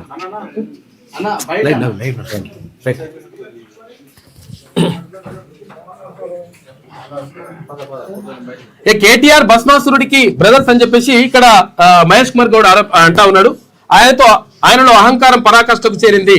ఇక ఎవరిని ఉరి తీయాలో ప్రజలు ఇప్పటికే పలు ఎన్నికల్లో తీర్పు ఇచ్చారు, అయినా వాళ్ళు మారకపోతే ప్రజలే తరిమి కొడతారు. కేటీఆర్ ముందు ఆయన చెల్లెలకు జవాబు చెప్పాలని చెప్పేసి ఇక్కడ ఎవరు మహేష్ కుమార్ గౌడ్ అంటా ఉన్నారు. ఇక కర్తవ్య పదిలో ఒగ్గుడోలు కవాత్ అంట. తెలంగాణ మట్టి పరిమళం పల్లె సంస్కృతికి ప్రతీక అయినటువంటి ఒగ్గుడోలు ఈసారి ఢిల్లీలో మారుమోగనుంది. రిపబ్లిక్ డే రోజు కర్తవ్య పదిలో జరిగే వేడుకల్లో మన రాష్ట్ర కళాకారులు ప్రదర్శన ఇవ్వనున్నారు. ఒగ్గుడోలు విన్యాసానికి రిపబ్లిక్ డే పరేడ్ లో చోటు దక్కడం ఇదే తొలిసారి అని చెప్పేసి ఒక వార్త కనిపిస్తా ఉంది. తెలంగాణకు సంబంధించి ఒగ్గు కళాకారులు అద్భుతమైనటువంటి ఒగ్గు కథలు చెప్తారు. వాళ్ళు చెప్తున్నటువంటి కథలు చూస్తుంటే అసలు యాక్చువల్ గా ఇక్కడ సాంస్కృతిక వారసత్వం తర్వాత ఆచారం ఏమి రమన్ రండి రండి ఇవన్నీ కూడా ఉంటాయి. కాబట్టి ఒగ్గు కళాకారులకు సంబంధించి ఒక మంచి ప్రత్యేక అవకాశం దక్కింది అక్కడ రిపబ్లిక్ డే పరేడ్కి సంబంధించి అందులో పాల్గొనేటువంటి అవకాశం దక్కింది. ఇవాళ హిల్ట్ పై చర్చ. Hyderabad industrial lands transformation HILT పాలసీపై అసెంబ్లీలో సోమవారం చర్చ జరగనున్నది. గ్రేటర్ హైదరాబాద్ మధ్యలో ఉంటూ కాలుష్యాన్ని వెదజల్లుతున్న పరిశ్రమలను ఔటర్ రింగ్ రోడ్డు అంటే ఓఆర్ఆర్ ఆవలకు తరలించే లక్ష్యంగా ప్రభుత్వం ఈ పాలసీని రూపొందించింది. ఈ పాలసీ పైన వీళ్ళు ప్రభుత్వం ఏమో మేము మంచి చేస్తామని చెప్తుంది, కానీ ప్రతిపక్షాలు మాత్రం తర్వాత కొంతమంది నిపుణులు మాత్రం ఏమంటారు అంటే ఇది మొత్తం కూడా ఔటర్ రింగ్ రోడ్ లోపల ఉన్నటువంటి ప్రభుత్వ భూమిని కబ్జా పెట్టి కథం చేసే కార్యక్రమం ఉంటుందని చెప్పేసి వాళ్ళు ఆరోపిస్తా ఉన్నారు. దీనిపైన ప్రతిపక్షాలు పోయి మాట్లాడితే మంచిగా ఉంటుంది. విమానాల్లో పవర్ బ్యాంకులు వాడొద్దంట. పవర్ బ్యాంకులు వాడితే ఏమవుతుందో ఒక్కోసారి పేలుతున్నాయి కాబట్టి, పేలితే విమానానికే ప్రమాదం అవుతుంది కాబట్టి అందుకని పవర్ బ్యాంకులు వాడొద్దు అని చెప్పేసి కొత్త నిబంధన తీసుకొచ్చిండ్రు విమానయాన సంస్థ. విమానాల్లో పవర్ బ్యాంకులను ఎట్టి పరిస్థితుల్లోనూ వాడరాదని Directorate General of Civil Aviation ప్రయాణికులకు సూచించింది. విమానాల్లో అగ్ని ప్రమాదాల నివారణకు డీజీసీఏ కొత్త గైడ్ లైన్స్ విడుదల చేసిందట. అందులో భాగంగా పవర్ బ్యాంకులు వాడొద్దంటుందట. ఫోన్లు వాడితే ఓకే, కానీ పవర్ బ్యాంకులు వాడితే పవర్ బ్యాంకులు కొన్నిసార్లు పేలుతున్నాయి, ఇష్టం వచ్చినట్టుగా అది పెడుతున్నారు, ఛార్జింగ్ పెడతారు, అటే పోతారు, ఇక అది ఫుల్ అయిపోయి తట్టుకుంటలేవని చెప్పేసి అంటున్నారు. అందుకని వాడొద్దంటారట. యూరియా దిగుమతిలో కేంద్రం ఫెయిల్ అయిందని చెప్పేసి ఇక్కడ ఎంపీ వంశీకృష్ణ అంటున్నాడు. దీంతో ఆర్ఎఫ్సిఎల్ పై ఒత్తిడి పెరుగుతున్నది. మేనేజ్మెంట్ నిర్లక్ష్యంతో ఇక్కడ ఉత్పత్తి తక్కువగా ఉన్నది. 12 లక్షల టన్నులకు గాను 9 లక్షల టన్నులే చేస్తున్నారు. పరిస్థితి ఇట్లానే ఉంటే మేనేజ్మెంట్ పనితీరుపై సిబిఐ ఎంక్వైరీ కోరుతామని చెప్పేసి ఎంపీ వంశీకృష్ణ చెప్తా ఉన్నాడు. పెద్దపల్లి ఎంపీ, యువకుడు, మంచి ఉత్సాహవంతుడు, గట్టిగా మంచిగా మాట్లాడతాడు. తర్వాత చాలా విషయాలకు సంబంధించి మంచిగానే మాట్లాడుతున్నాడు, మంచిగా కొట్లాడుతున్నాడు. విదేశాల నుంచి యూరియాను దిగుమతి చేసుకోవడంలో కేంద్ర ప్రభుత్వం విఫలమైందని పెద్దపల్లి ఎంపీ గడ్డం వంశీకృష్ణ మండిపడ్డారు. ఇక అంతర్జాతీయ సంబంధాలు సరిగా లేక ఉక్రెయిన్ నుంచి 10 లక్షల టన్నులు, చైనా నుంచి 30 లక్షల టన్నుల యూరియాను దిగుమతి చేసుకోలేకపోయిందని చెప్పారు. దీంతో రామగుండం ఎరువుల ఫ్యాక్టరీపై ఒత్తిడి పెరుగుతున్నదని తెలిపారు. ఆదివారం గోదావరి కని ప్రెస్ క్లబ్ లో మీడియాతో నిన్న వంశీకృష్ణ మాట్లాడాడు. ఫోన్ ట్యాపింగ్ కోసం సాఫ్ట్వేర్ తెప్పించింది ఎవరు? ఇంత డబ్బు ఎక్కడి నుంచి వచ్చింది? ఫోన్ ట్యాపింగ్ కేసులో నవీన్ రావుకు సిట్ ప్రశ్నల వర్షం కురిపించింది. 9 గంటల పాటు బీఆర్ఎస్ మాజీ ఎమ్మెల్సీ దీన్ని విచారించింది. ఇక ప్రముఖ నేతలకు నోటీసులు కూడా ఇస్తుందని చెప్పేసి ఒక వార్త కనిపిస్తా ఉంది. ఫోన్ ట్యాపింగ్ కేసులో కీలక పరిణామం చోటు చేసుకుంది. ఈ కేసులో సూత్రధారులు, పాత్రధారులైనటువంటి రాజకీయ నేతల గుట్టు రట్టు చేసే విధంగా సిట్ దర్యాప్తు ముందుకు సాగుతోంది. ఇందులో భాగంగా బీఆర్ఎస్ మాజీ ఎమ్మెల్సీ నవీన్ రావును ఆదివారం విచారించింది. ఎస్బీఐ కేంద్రంగా పనిచేసిన స్పెషల్ ఆపరేషన్స్ టార్గెట్స్ కోసం సాఫ్ట్వేర్ కొనుగోలుకు సంబంధించిన వివరాలతో స్టేట్మెంట్ రికార్డు చేసింది. ఈ మేరకు నవీన్ రావును సిట్ సభ్యులు Greyhounds DSP Ravinder Reddy, Jubilee Hills ACP Venkatagiri ఈయనని సుదీర్ఘంగా ప్రశ్నించిరట. సుదీర్ఘంగా ప్రశ్నించుడే కాదు, ఇన్ని పైసలు ఎడికలు వచ్చినాయిరా నాయన మీకు అని చెప్పేసి కూడా అడిగిరట. బాగా ఏది అక్కడ స్పైవేర్ అని చెప్పేసి ఇతర దేశాల నుంచి ఆ సాఫ్ట్వేర్ కొనుక్కొచ్చి ఆగమాగం చేసినట. లంగ కథలు పడరు కొడుకులు కొంతమంది. 68 లక్షల టన్నుల వడ్ల కొనుగోలు టార్గెట్ 90% రీచ్ అయిందని చెప్పేసి సర్కారు చెప్తా ఉంది. పోయినేడుతో పోలిస్తే, గత సంవత్సరంతో పోలిస్తే 17 లక్షల టన్నులు ఎక్కువ వచ్చినాయట. మరో వారం రోజుల్లో కొనుగోలు పూర్తి, మొత్తం 70 లక్షల టన్నులకు చేరే ఛాన్స్ ఉందట. ఇప్పటి వరకు 36 లక్షల టన్నుల సన్నొడ్లు, 32 లక్షల టన్నుల దొడ్డు వడ్లు కొనుగోలు. 13.50 లక్షల మంది రైతుల ఖాతాల్లో 16,590 కోట్ల రూపాయలు జమ చేసినట. సన్నొడ్లకు బోనస్ కింద 926 కోట్ల రూపాయలు వేసిందట. వానాకాలం వడ్ల కొనుగోళ్లు చివరి దశకు చేరుకున్నాయి. సివిల్ సప్లైస్ డిపార్ట్మెంట్ ఈ సీజన్ లో ఇప్పటి వరకు 60 లక్షల టన్నులకు పైగా వడ్లు కొనుగోలు చేసిందని చెప్పి చెప్తా ఉన్నారు. మొత్తం మీద వడ్ల కొనుగోలు 90% పూర్తయిందని చెప్తున్నారు ప్రభుత్వం. మరి పూర్తయిందా లేదా చూడాలి. ఇది సారు తీరుతో కేడర్ బేజారైతుందట. 2 ఏళ్ల తర్వాత కృష్ణా జలాలపై సవాళ్లు విసిరిండు కేసీఆర్. తోలు తీస్తా అన్నాడు.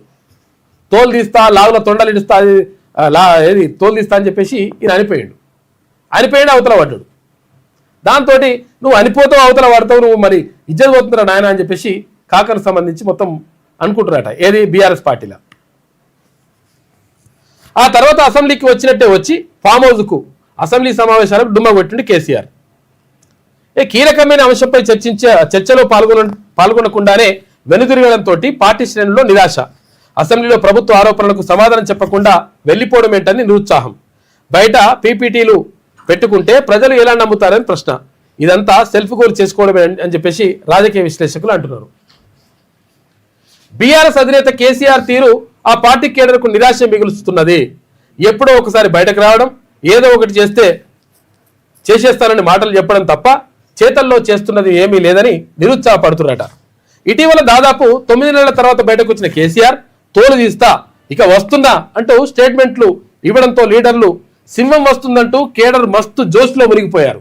కానీ తర్వాత కొన్ని రోజులకే ఆ జోష్ కాస్త నీరుగారిపోయింది. అసెంబ్లీకి వచ్చినట్టే వచ్చి కేసీఆర్ సంతకం పెట్టేసి మళ్ళీ ఫామ్ హౌస్కి బయటపట్టిండు. ఇంకెట్లా కాక అని చెప్పేసి నువ్వు వస్తా, తోలు తీస్తా, చూస్తా, సంగతి చూస్తా అంటివి. చూస్తా అన్నప్పుడు సంతోషం అనిపించే, అవతల వాడేసరికి అయ్యో అనిపించే. అందుకని అట్లా బాధలు ఉండనంట బీఆర్ఎస్ నాయకులు. ఇక 13 ఏళ్ల బాలికపై 3 మైనర్లు గ్యాంగ్ రేప్ చేసినట. మైనర్లు, అమ్మాయి పాప 13 సంవత్సరాల పాప. వీళ్ళు చేసినోళ్ళు కూడా ఇది కారణం ఏంటి అంటే నైతిక విలువలు కనీసం ఇక్కడ నేర్పించకపోవడం. కనీసం ఇక్కడ కుటుంబ వ్యవస్థల్లో ఉమ్మడి కుటుంబాలు ఉన్నప్పుడు అక్కడ తాత, నానమ్మ, తర్వాత వీళ్ళందరూ కలిసి మంచి విషయాలు చెప్పేటోళ్ళు, నీతి కథలు చెప్పేటోళ్ళు, ఇవన్నీ కూడా బోధించేటోళ్ళు. దాంతో ఇట్లా ఉండాలి, వీళ్ళతో ఇట్లుండాలి, వీళ్ళతో నీకు ఇది అసలు యాక్చువల్గా ఇది మంచి అంటే ఇది, చెడు అంటే ఇది, ఇవన్నీ చెప్పేటోళ్ళు. ఇవన్నీ లేకుండా అయిపోయినాయి. తర్వాత విద్యా వ్యవస్థలో కూడా నైతిక విలువలకు సంబంధించినటువంటి అంశాలను ప్రత్యేకంగా చేర్చాల్సిన అవసరం ఉన్నది. మనిషి అంటే ఎట్లుండాలి, నడవడి ఎట్లుండాలి, అసలు యాక్చువల్గా ఇతరులకు హాని చేయకుండా ఎట్లా ఉండాలి, ఇవన్నిటిపైన ఒక అవగాహన కల్పించి ఒక మంచి దారిలో పెట్టాల్సినటువంటి బాధ్యత అక్కడ ఉపాధ్యాయులైనటువంటి గురువులైనటువంటి ఉపాధ్యాయుల పైన కూడా ఉన్నది. ఇక్కడ తల్లిదండ్రులు, అక్కడ గురువులైనటువంటి ఉపాధ్యాయులు, తర్వాత చుట్టుపక్కల ఉన్నటువంటి సమాజం, ఇదంతా కూడా అవసరం. ఇప్పుడు ఏమవుతుంది, ఇప్పుడు ఈ లంగా కొడుకులు అసలు యాక్చువల్గా వెళ్ళిన ఇప్పుడు వాళ్ళు ఏమంటే చిన్న పోరలు అని చెప్పేసి అంటారు. చిన్న పోరలు అయితే మరి ఇట్లెట్లా చేసిర్రా? మైనర్ బాలిక పైన అత్యాచారం. ఎందుకు అంటే ఈ గంజాయి, హిరాయిన్, రకరకాలుగా డ్రగ్స్ ఇవన్నీ కూడా స్కూళ్ళలో కూడా అమ్ముతున్నారు. దీంతో వాడు ఏం చేస్తుండో వానికి అర్థం కాని పరిస్థితి. ఇట్లా పాపం చిన్న పిల్లలపైన ఇటువంటి అఘాయిత్యాలు జరగడం చాలా దురదృష్టకరం, చాలా బాధాకరమైనటువంటి విషయం. 13 ఏళ్ల బాలికపై 3 మైనర్లు గ్యాంగ్ రేపు, ఫోన్లో వీడియోలు తీసి బెదిరించినట. మళ్ళీ ఇంకా వాళ్ళని ఏమనాలి? ఇప్పుడు వాళ్ళని ఏమైనా వేయాలంటేనేమో చిన్నపిల్లలు కదా, చిన్నపిల్లలు అయితే మరి ఎట్లా చేశారు? కర్ణాటకలోని హుబ్లీలో ఈ దారుణం చోటు చేసుకున్నది. ఇది వెలుగులో ఉన్నటువంటి ప్రధాన కథనాలు అయితే ఒకసారి ఆంధ్రజ్యోతి చూద్దాం. 2 వారాలకో భాష కనుమరుగైతుందని చెప్పేసి మారిషస్ అధ్యక్షుడు అంటా ఉన్నాడు. ఈ శతాబ్దం చివరి నాటికి సగానికి పైగా అంతరించే ముప్పు. ప్రపంచ తెలుగు మహాసభల్లో మారిషస్ అధ్యక్షుడు ధరంబీర్ గోకుల్ ఆవేదన. AI డిజిటల్ సాధనాలతో పరిరక్షించుకోవాలి, ఆ దిశగా చంద్రబాబు కృషి అభినందనీయం. మారిషస్లో ఉగాది జాతీయ సెలవు దినంగా ప్రకటించిందంట. అక్కడ మారిషస్ అధ్యక్షుడు తెలుగు వాళ్ళకు అంత గౌరవం ఇస్తున్నాడు. ఉగాదిని తెలుగు వారికి ప్రత్యేక పండుగ, అది దేశవ్యాప్తంగా చేసుకోరు ఉగాది తెలుగు వాళ్ళకే, తెలుగు సంవత్సరాది ఉగాది అంటారు. అందుకే గుర్రపు బండిపై తెలుగు మహాసభలకు వస్తున్న ధరంబీర్ అని చెప్పేసి ఇక్కడ గోకుల్ అని చెప్పేసి మనం ఇక్కడ చూసుకోవచ్చు. చేతులకు బేడీలతో జైలుకి తీసుకుపోయారట. ఏది? వెనుజులా అధ్యక్షుడిని. ఎవరు? అమెరికా. ఎందుకు? అక్కడ చమురు నిల్వలు ఉన్నాయి కాబట్టి కొల్లగొట్టాలి. ఇస్తావా అయ్యవరా అంటే నేను ఇయ్యా అంటే కథ తీసుకొని పోయి ఇట్లా కరడు కట్టిన ఖైదీల మధురను తరలించిన అధికారులు. డ్రగ్స్ ఉగ్రవాద ఆరోపణలు రుజువైతే జీవితకాలం జైల్లో పెడతారట. అమెరికా అధికారులకు మధురో న్యూ ఇయర్ శుభాకాంక్షలు చెప్పిండట. అట్లయినా కానీ పాపం మీకు ఇదే గతి.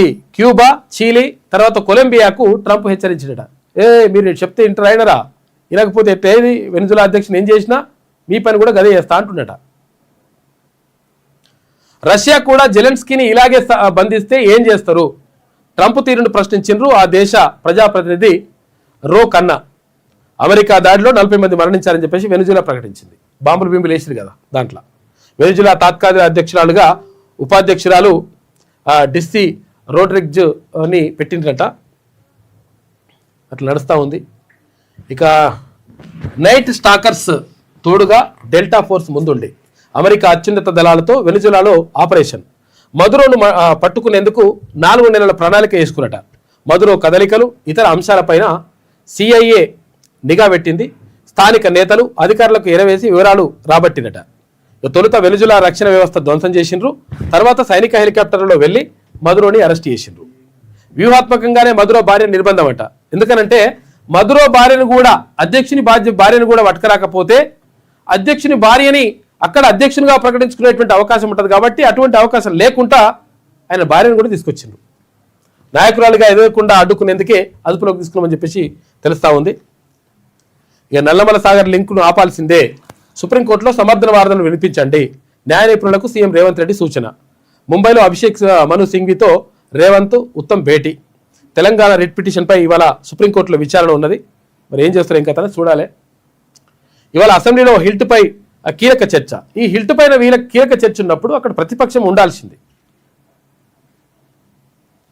ఆ తర్వాత ప్రభుత్వం ప్రకటన చేసే అవకాశం. 45 రోజులు కావస్తున్న హిల్ట్కు దరఖాస్తులు లేవట. పారిశ్రామికవేత్తల సందేహాలకు సమాధానాలు దొరికేనా? ప్రతిపక్షాల ఆరోపణలకు ఫుల్ స్టాప్ పడుతుందా అని చెప్పేసి ఒక వార్త వేసిండ్రు. హిల్ట్ పాలకి సంబంధించి హైదరాబాద్ ఇండస్ట్రియల్ ల్యాండ్లకు సంబంధించి దానికి సంబంధించినటువంటి అంశాన్ని ఎవరు మాట్లాడాలి? ఈ హైదరాబాద్లో ఉన్నటువంటి గ్రేటర్ హైదరాబాద్లో అంటే ఇక్కడ ఏది ఔటర్ రింగ్ రోడ్ లోపల ఉన్నటువంటి భూములు ఏవైతే ఉంటాయో, పరిశ్రమలకు ఏవైతే ఇచ్చినటువంటి భూములు ఏవైతే ఉంటాయో ఆ భూములను వెనక్కి తీసుకుంటామని చెప్తా ఉంది ప్రభుత్వం. మీకు ఔటర్ రింగ్ రోడ్ బయట ఇస్తాము ఎందుకంటే ఇక్కడ కాలుష్యం అవుతుందని చెప్తుంది ప్రభుత్వం. నిజంగా కాలుష్యం కోసమే ఇస్తుందా లేకపోతే ఈ భూములు మొత్తం ఖతం చేసే కార్యక్రమం అనేటువంటిది ఇక్కడ ప్రతిపక్షాలు ఆరోపిస్తున్నాయి. ఆరోపించడంగా తీర్మానంలో కూడా చెప్పిన తర్వాత దానికి సంబంధించినటువంటి వివరాలు కూడా తీసిపెట్టినాం. అంటే ఇది దీంట్లో భూదందా నడుస్తూ ఉంది. వేలు లక్షల కోట్ల రూపాయలకు సంబంధించినటువంటి అంశాన్ని మొత్తం కూడా ఖతం చేస్తూ ఉన్నారు. ఈ భూములు మొత్తం కూడా ఉట్టినే ఖతం చేసే కార్యక్రమం నడుస్తూ ఉంది అని చెప్పేసి ఆరోపణలు ఉన్నాయి. ఇవి ఉన్నప్పుడు ఏం చేయాలి? ప్రతిపక్షాలు వచ్చి అసెంబ్లీలో మాట్లాడాలి. కానీ అసెంబ్లీలో అవతల పడ్డరాలు. మరి ఎవరు మాట్లాడాలి? ఇప్పుడు నేను చెప్పిందే కరెక్ట్ అని ఇప్పుడు ప్రభుత్వం చెప్పుకుంటుంది. సీమ లిఫ్ట్ ఆపింది జగనే, అనుమతులు లేవు, డిపిఆర్ లేదు, అయినా 3,378 కోట్ల రూపాయలతో 2022 ప్రాజెక్టుకు శ్రీకారం. అనుమతులు లేవంటూ ఎన్జిటి స్టే ఇచ్చిందట. స్టే ఎత్తివేయించేందుకు ప్రయత్నించని వైసీపీ సర్కార్. ఏపీ ప్రభుత్వం స్పష్టీకరణ. తెలంగాణ సీఎం వ్యాఖ్యలకు ధీటుగా జవాబు చెప్పినాడు. చూసుకో, వాళ్ళు మంచిగా చెప్తారు వ్యాఖ్యలకు జవాబులు బివాబులు. ఇక మేడారం జాతరకు ప్రత్యేక లోగో ఏర్పాటు చేసినట. అసలు యాక్చువల్గా లోగో ఎట్లున్నదంటే ఒక రకంగా కాకతీయ తోరణం లెక్కున్నది. అసలు విషయం ఏంటంటే సమ్మక్క సారలమ్మ తర్వాత ఇక్కడ పగిడిద్దరాజు తర్వాత ఇక్కడ అందరూ ఉన్నారు కదా, వాళ్ళందరూ పోరాటం చేసింది ఎవరిపైన అంటే కాకతీయ రాజుల పైన, కాకతీయ సామ్రాజ్యం పైన ఎదురు తిరిగినరు ఆదివాసీ నాయకులు సమ్మక్క సారక్క తర్వాత ఇక్కడ పగిడిద్దరాజు ఇంకా వాళ్ళందరూ కూడా. అదే ఇప్పుడు మరి అదే దాని లెక్కనే కనిపిస్తుంది. మరి దానికి కొంచెం అటు ఇటు ఉంటుందా మరి ఎంతో తెలియదు. కానీ అట్లా వేసిండ్రు. లోగో అయితే వచ్చింది, సరే సంతోషం. ఒక లోగో ప్రత్యేకంగా ఏర్పాటు చేసిండ్రు. ఇక విభిన్నంగా శిలాఫలకం. ఒకవైపు స్థల పురాణం చెప్తారట. అసలు యాక్చువల్గా ఈ స్థల పురాణం ఏంది, అసలు యాక్చువల్గా ఇక్కడ జరిగినటువంటి పోరాటం ఏంది, సమ్మక్క సారక్క ఎందుకోసం కొట్లాడారు, ఎవరి మీద కొట్లాడారు, కాకతీయ రాజుల పైన కొట్లాడారు అప్పుడు. ఇక మరోవైపు సీఎం ఆవిష్కరణ చేసే వివరాలు ఉంటాయంట. గద్దెల ప్రాంగణాల్లో విద్యుత్ దీపాల అలంకరణ. 12 నాటికి పనులన్నీ పూర్తయ్యేలా చర్యలు ఉంటాయి. ఎందుకంటే 28 తారీఖు నుంచి 31 తారీఖు దాకా ఇవి ఏది సమ్మక్క సారక్క జాతర నడుస్తుంది. 18న మేడారానికి సీఎం రేవంత్ రెడ్డి వస్తున్నట్టు అక్కడే బస చేస్తాడు ఆయన. ఇక 19న ఆయన చేతుల మీదుగా ప్రారంభోత్సవం ఉంటుంది. తర్వాత మొక్కులు చెల్లించిన తర్వాత దావోస్కి వెళ్తా ఉన్నాడు ముఖ్యమంత్రి. మేడారంకి ఆదివారం 2 లక్షల మంది భక్తులు వచ్చినట్ట. నిన్న మంత్రి సీతక్కతో కలిసి వనదేవతలను దర్శించుకున్న మంత్రి పొంగులేటి జాతర ఏర్పాట్లపై అధికారులతోటి సమీక్ష నిర్వహించారు. మేడారం జాతరకు సంబంధించి ఇప్పుడు కూడా పోతున్నారు చాలా మంది. ఎందుకంటే మేడారం జాతర అప్పుడే పోతాం అనుకుంటే మొత్తం కోట్ల మంది లక్షల మంది వచ్చి వస్తుంటే అది సరిపోదు, ఆ రోడ్లు సరిపో అవి సరిపో ఆగమాగం ఉంటుంది కథ అని చెప్పేసి ఇప్పుడైతే పోతే నమస్తే అంటే నమస్తే అన్నట్టుగా ఉంటుందని పోయేస్తున్నట. ఇక అసెంబ్లీ సాక్షిగా రేవంత్ అబద్ధాలని చెప్పేసి మరి ఇట్లా నిజాన్ని చెప్పేటోని వాడికి పోయి చెప్తే మంచిగా ఉంటుండే. బీఆర్ఎస్లో తోకే కుక్కను ఊపే పరిస్థితి అట. అగో కుక్క తోక నూపాలనా లేకపోతే ఒక తోక కుక్క నూపాలనా అంటే తోకనే కుక్క నూపుతుందట బీఆర్ఎస్లా. అసెంబ్లీ బహిష్కరణ నిర్ణయం హరీష్ దా బీఆర్ఎస్ దా? అది కేటీఆర్ నిర్ణయమే అయితే క్షమించరాని తప్పే అని చెప్పేసి అంటున్నది కవిత. హరీష్ జగదీష్లపై కోపం లేదట. సూర్యాపేటకు పోయింది కాబట్టి మీటింగ్లో సూర్యాపేటకు పోతే వాళ్ళు ఏమైనా దారులపీడి ఏమైనా ఏపీ గల్లా జగదీష్ రెడ్డి అని అడిగి పోయిన తర్వాత నాకు హరీష్ రావు మీద జగదీష్ రెడ్డి మీద కోపం లేదట. మొన్నటి దాకానేమో వాళ్ళిద్దరు ఆ పొట్టివాడు ఎట్లా చేసిన నేను ఎట్లా చేసిన అని పొడుగు ఎట్లా చేసిన అని చెప్పింది. ఇప్పుడు అడిగి పోయిన తర్వాత మళ్ళీ ఉంటా మాట్లాడుతుంది. గట్లున్నది ఆమె. ఎప్పటికప్పుడు వాళ్ళు నిమిషాలలో సెకండ్లలో మారిపోతారు అట్లా. ఇక ఎగిరొచ్చిన ఎయిర్ బస్ అని చెప్పేసి ఆంధ్రప్రదేశ్లోని భోగాపురం విమానాశ్రయంలో దిగిన తొలి విమానం ఢిల్లీలో బయలుదేరి ఉదయం 11 గంటలకు ల్యాండింగ్ అయిందంట. ట్రయల్ రన్ విజయవంతం. కేంద్ర మంత్రి రామ్మోహన్ నాయుడు ఇతర ప్రజాప్రతినిధులు వచ్చిందట. ఆత్మగౌరవ పర్వం 1000 ఏళ్ల అఖండ విశ్వాసం. 1026లో జనవరిలో సోమనాథ ఆలయాన్ని ధ్వంసం చేసిన గజనీ మహమ్మద్ 1947లో ఆలయ పునర్నిర్మాణ బాధ్యతలు తీసుకున్నాడు సర్దార్ వల్లభాయ్ పటేల్. 1951లో తెరుచుకున్న ఆలయ ద్వారాలు నెహ్రూ కాదన్నా ఆనాటి కార్యక్రమానికి హాజరయ్యాడు రాష్ట్రపతి రాజేంద్ర ప్రసాద్. ఆలయ ప్రత్యేకతపై ఆంధ్రజ్యోతికి ప్రధాని నరేంద్ర మోడీ ప్రత్యేక వ్యాసం రాశాడని చెప్పేసి వేసుకున్నది కదా. ఆంధ్రజ్యోతికి ప్రత్యేకంగా ఏం రాయలేడు ఆయన, అన్ని పేపర్లకు ఇచ్చిండు. ఈనాడులో ఉన్నది, దీంట్లో ఉన్నది, అన్ని పేపర్లు ఉన్నది ఈ వ్యాసం. ఏమైంది? గజనీ మహమ్మద్ సోమనాథ ఆలయం పైన దాడి చేసి ధ్వంసం చేసినటువంటి ఘటనకు సంబంధించి 1000 ఏళ్ళు పూర్తయినాయి. 1026 జనవరిలో ఈ దాడి జరిగింది కాబట్టి 1000 ఏళ్ళైన పూర్తయిన సందర్భంగా ఒక వ్యాసం రాసిండు ప్రధానమంత్రి నరేంద్ర మోడీ. అది అన్ని పేపర్లు వేసిండు. ఆంధ్రజ్యోతి మాకే ప్రత్యేకమని చెప్పుకుంటుంది ఇవే. ఇక మళ్ళీ పెరుగుతుందట చలి. ఈ నెల 12 నుంచి 12వ తేదీ వరకు రాత్రిళ్ళు వణుకు తప్పదని చెప్పేసి వాతావరణ నిపుణులు అంటున్నారంట. 8-9 తేదీల్లో అల్పపీడనం ఉంటుందంట. చిన్న చిన్న వర్షం కూడా వచ్చే అవకాశం ఉంది. ఇక డెడ్ లైన్ తర్వాత ఒక్క దళమైనా మిగిలాలని చెప్పేసి మావోయిస్టులు అనుకుంటున్నారట. మావోయిస్టుల కొత్త వ్యూహం, తమను నిర్మూలించలేరని మార్చి 31 తర్వాత సవాల్ విసిరే ఎత్తుగడ. తిరుపతి నేతృత్వంలో దళాలు కదులుతున్నట్లు గుర్తింపు. కేంద్ర కమిటీలోని తెలంగాణ వారు 4 లొంగుబాటుకు నో అన్నారట. డెడ్ లైన్ ముగిసే వరకు ప్రాణాలు కాపాడుకోవడం పైనే దృష్టి పెడుతుందని చెప్పేసి, అంటే 2026 మార్చి 31వ తేదీ లోపల ఎట్టి పరిస్థితుల్లో మావోయిస్టు రహిత దేశంగా చేస్తామని చెప్పేసి కేంద్ర హోంమంత్రి అమిత్ షా ప్రకటించిండు. అయితే లేదు ఆ 31 తర్వాత కూడా మా సంగతి ఎంతో చూపిస్తాం మేము అని చెప్పేసి వాళ్ళు సవాల్ విసురుతున్నారంట మావోయిస్టులు. ఇక ట్యాపింగ్లో కేటీఆర్ పాత్ర ఏంటి? శ్రవణ్ రావు, రవిపాల్తో ఏం సంబంధం? ఎమ్మెల్సీ నవీన్ రావుకు సిట్ ప్రశ్నలు. ట్యాపింగ్ బాధితులపై కొత్త సిట్ దృష్టి. మరోసారి విచారించేందుకు సన్నద్ధం. నిందితులు సహా కొందరు బీఆర్ఎస్ పెద్దలను విచారణకు పిలిచే ఛాన్స్ ఉందట. కలల ఇంటికి చైనా హంగులు. ఫర్నిచర్, శానిటరీ వేర్, ఇటు ఎలక్ట్రానిక్ ఉత్పత్తుల కొనుగోలుకు చలో చైనా అంటున్నట. చైనావి కొనుక్కొస్తున్నట బాగా. మంచిగా ఒకటి అలంకరణలు ఉంటాయి కదా అవి. పెద్ద ఎత్తున క్యూ కడుతున్న ఏపీ, తెలంగాణ వాసులు. 1000 డిజైన్లు, ఫ్యాక్టరీలు, కిలోమీటర్ల పొడవున మాల్స్ ఉన్నాయట. కొనుగోలులో సహాయం చేయడానికి అక్కడే ఏజెన్సీలు తెరిచిన మనోళ్ళు. ఇక పోషన్, గ్వాంగ్జూలో 500కు పైగా తెలుగు ఫ్యామిలీలు ఉన్నాయట. ఫర్నిచర్ షాపింగ్ పూర్తయ్యాక అక్కడే కొద్ది రోజులు ఉండి పర్యాటక ప్రాంతాలను సందర్శించి వస్తున్నట. ఏది ఇళ్లలో మొత్తం కూడా ఇంటీరియర్ అంతా కూడా మంచిగా అలంకరించుకోవడానికి అక్కడ చైనా వస్తువులను వాడుకుంటారట. ఇట్లా ముద్దుగా లైట్లు, బీట్లు, కథ, కార్ఖానా, వజ్రాలు ఇవన్నీ ఉంటాయి కదా, మంచిగా చేసుకొని ఫర్నిచర్ పెట్టుకోవాలి, ఇక్కడ చెట్లు పెట్టుకోవాలి, ఇక్కడ పూల మొక్కలు పెట్టుకోవాలి, ఇక్కడ ఇవి పెట్టుకోవాలి, అవన్నీ కూడా మొత్తం సెట్ చేసుకుంటారట. ఇట్లా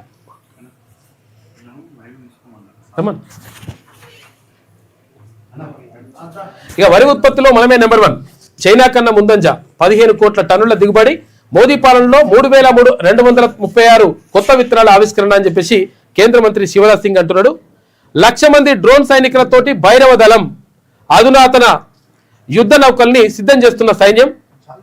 ఇక 15న ఆర్మీ డే పరేడ్ లో ప్రత్యేకంగా ఇవి తీసుకొస్తున్నట. నమస్తే. ఆర్ఎంపీ పిఎంపీలు రండి. డాక్టర్లు వచ్చిండ్రు. గ్రామీణ డాక్టర్లు ఎక్కువ సేవకులు, గ్రామీణ సేవకులు.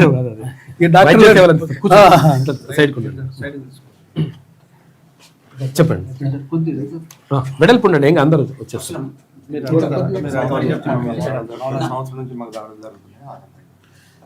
అయితే గ్రామాల్లో కానీ పట్టణాల్లో కానీ ఉన్నటువంటి ఆర్ఎంపీల పైన దాడులు జరుగుతూ ఉన్నాయి.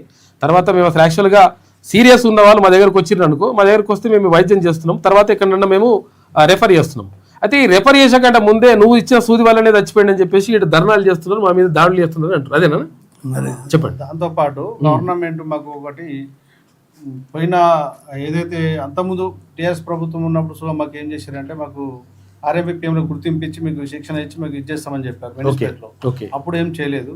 ఇప్పుడు కాంగ్రెస్ ప్రభుత్వం సుగా మాకు మేనిఫెస్టో పెట్టింది కాబట్టి మా ఆర్ఎంపీ పిఎంపీలకు మేనిఫెస్టో పెట్టి మాకు తీసుకుంటాము, మీకు శిక్షణ ఇచ్చి మాకు గుర్తింపిస్తామని చెప్పారు. కాబట్టి దాని గురించి తక్షణమే గవర్నమెంట్ తీసుకోవాలని మేము ఆర్ఎంపీ పిఎం తరఫున చిన్న టెస్ట్ ఉంటే పెట్టుకుంటే అయిపోతుంది.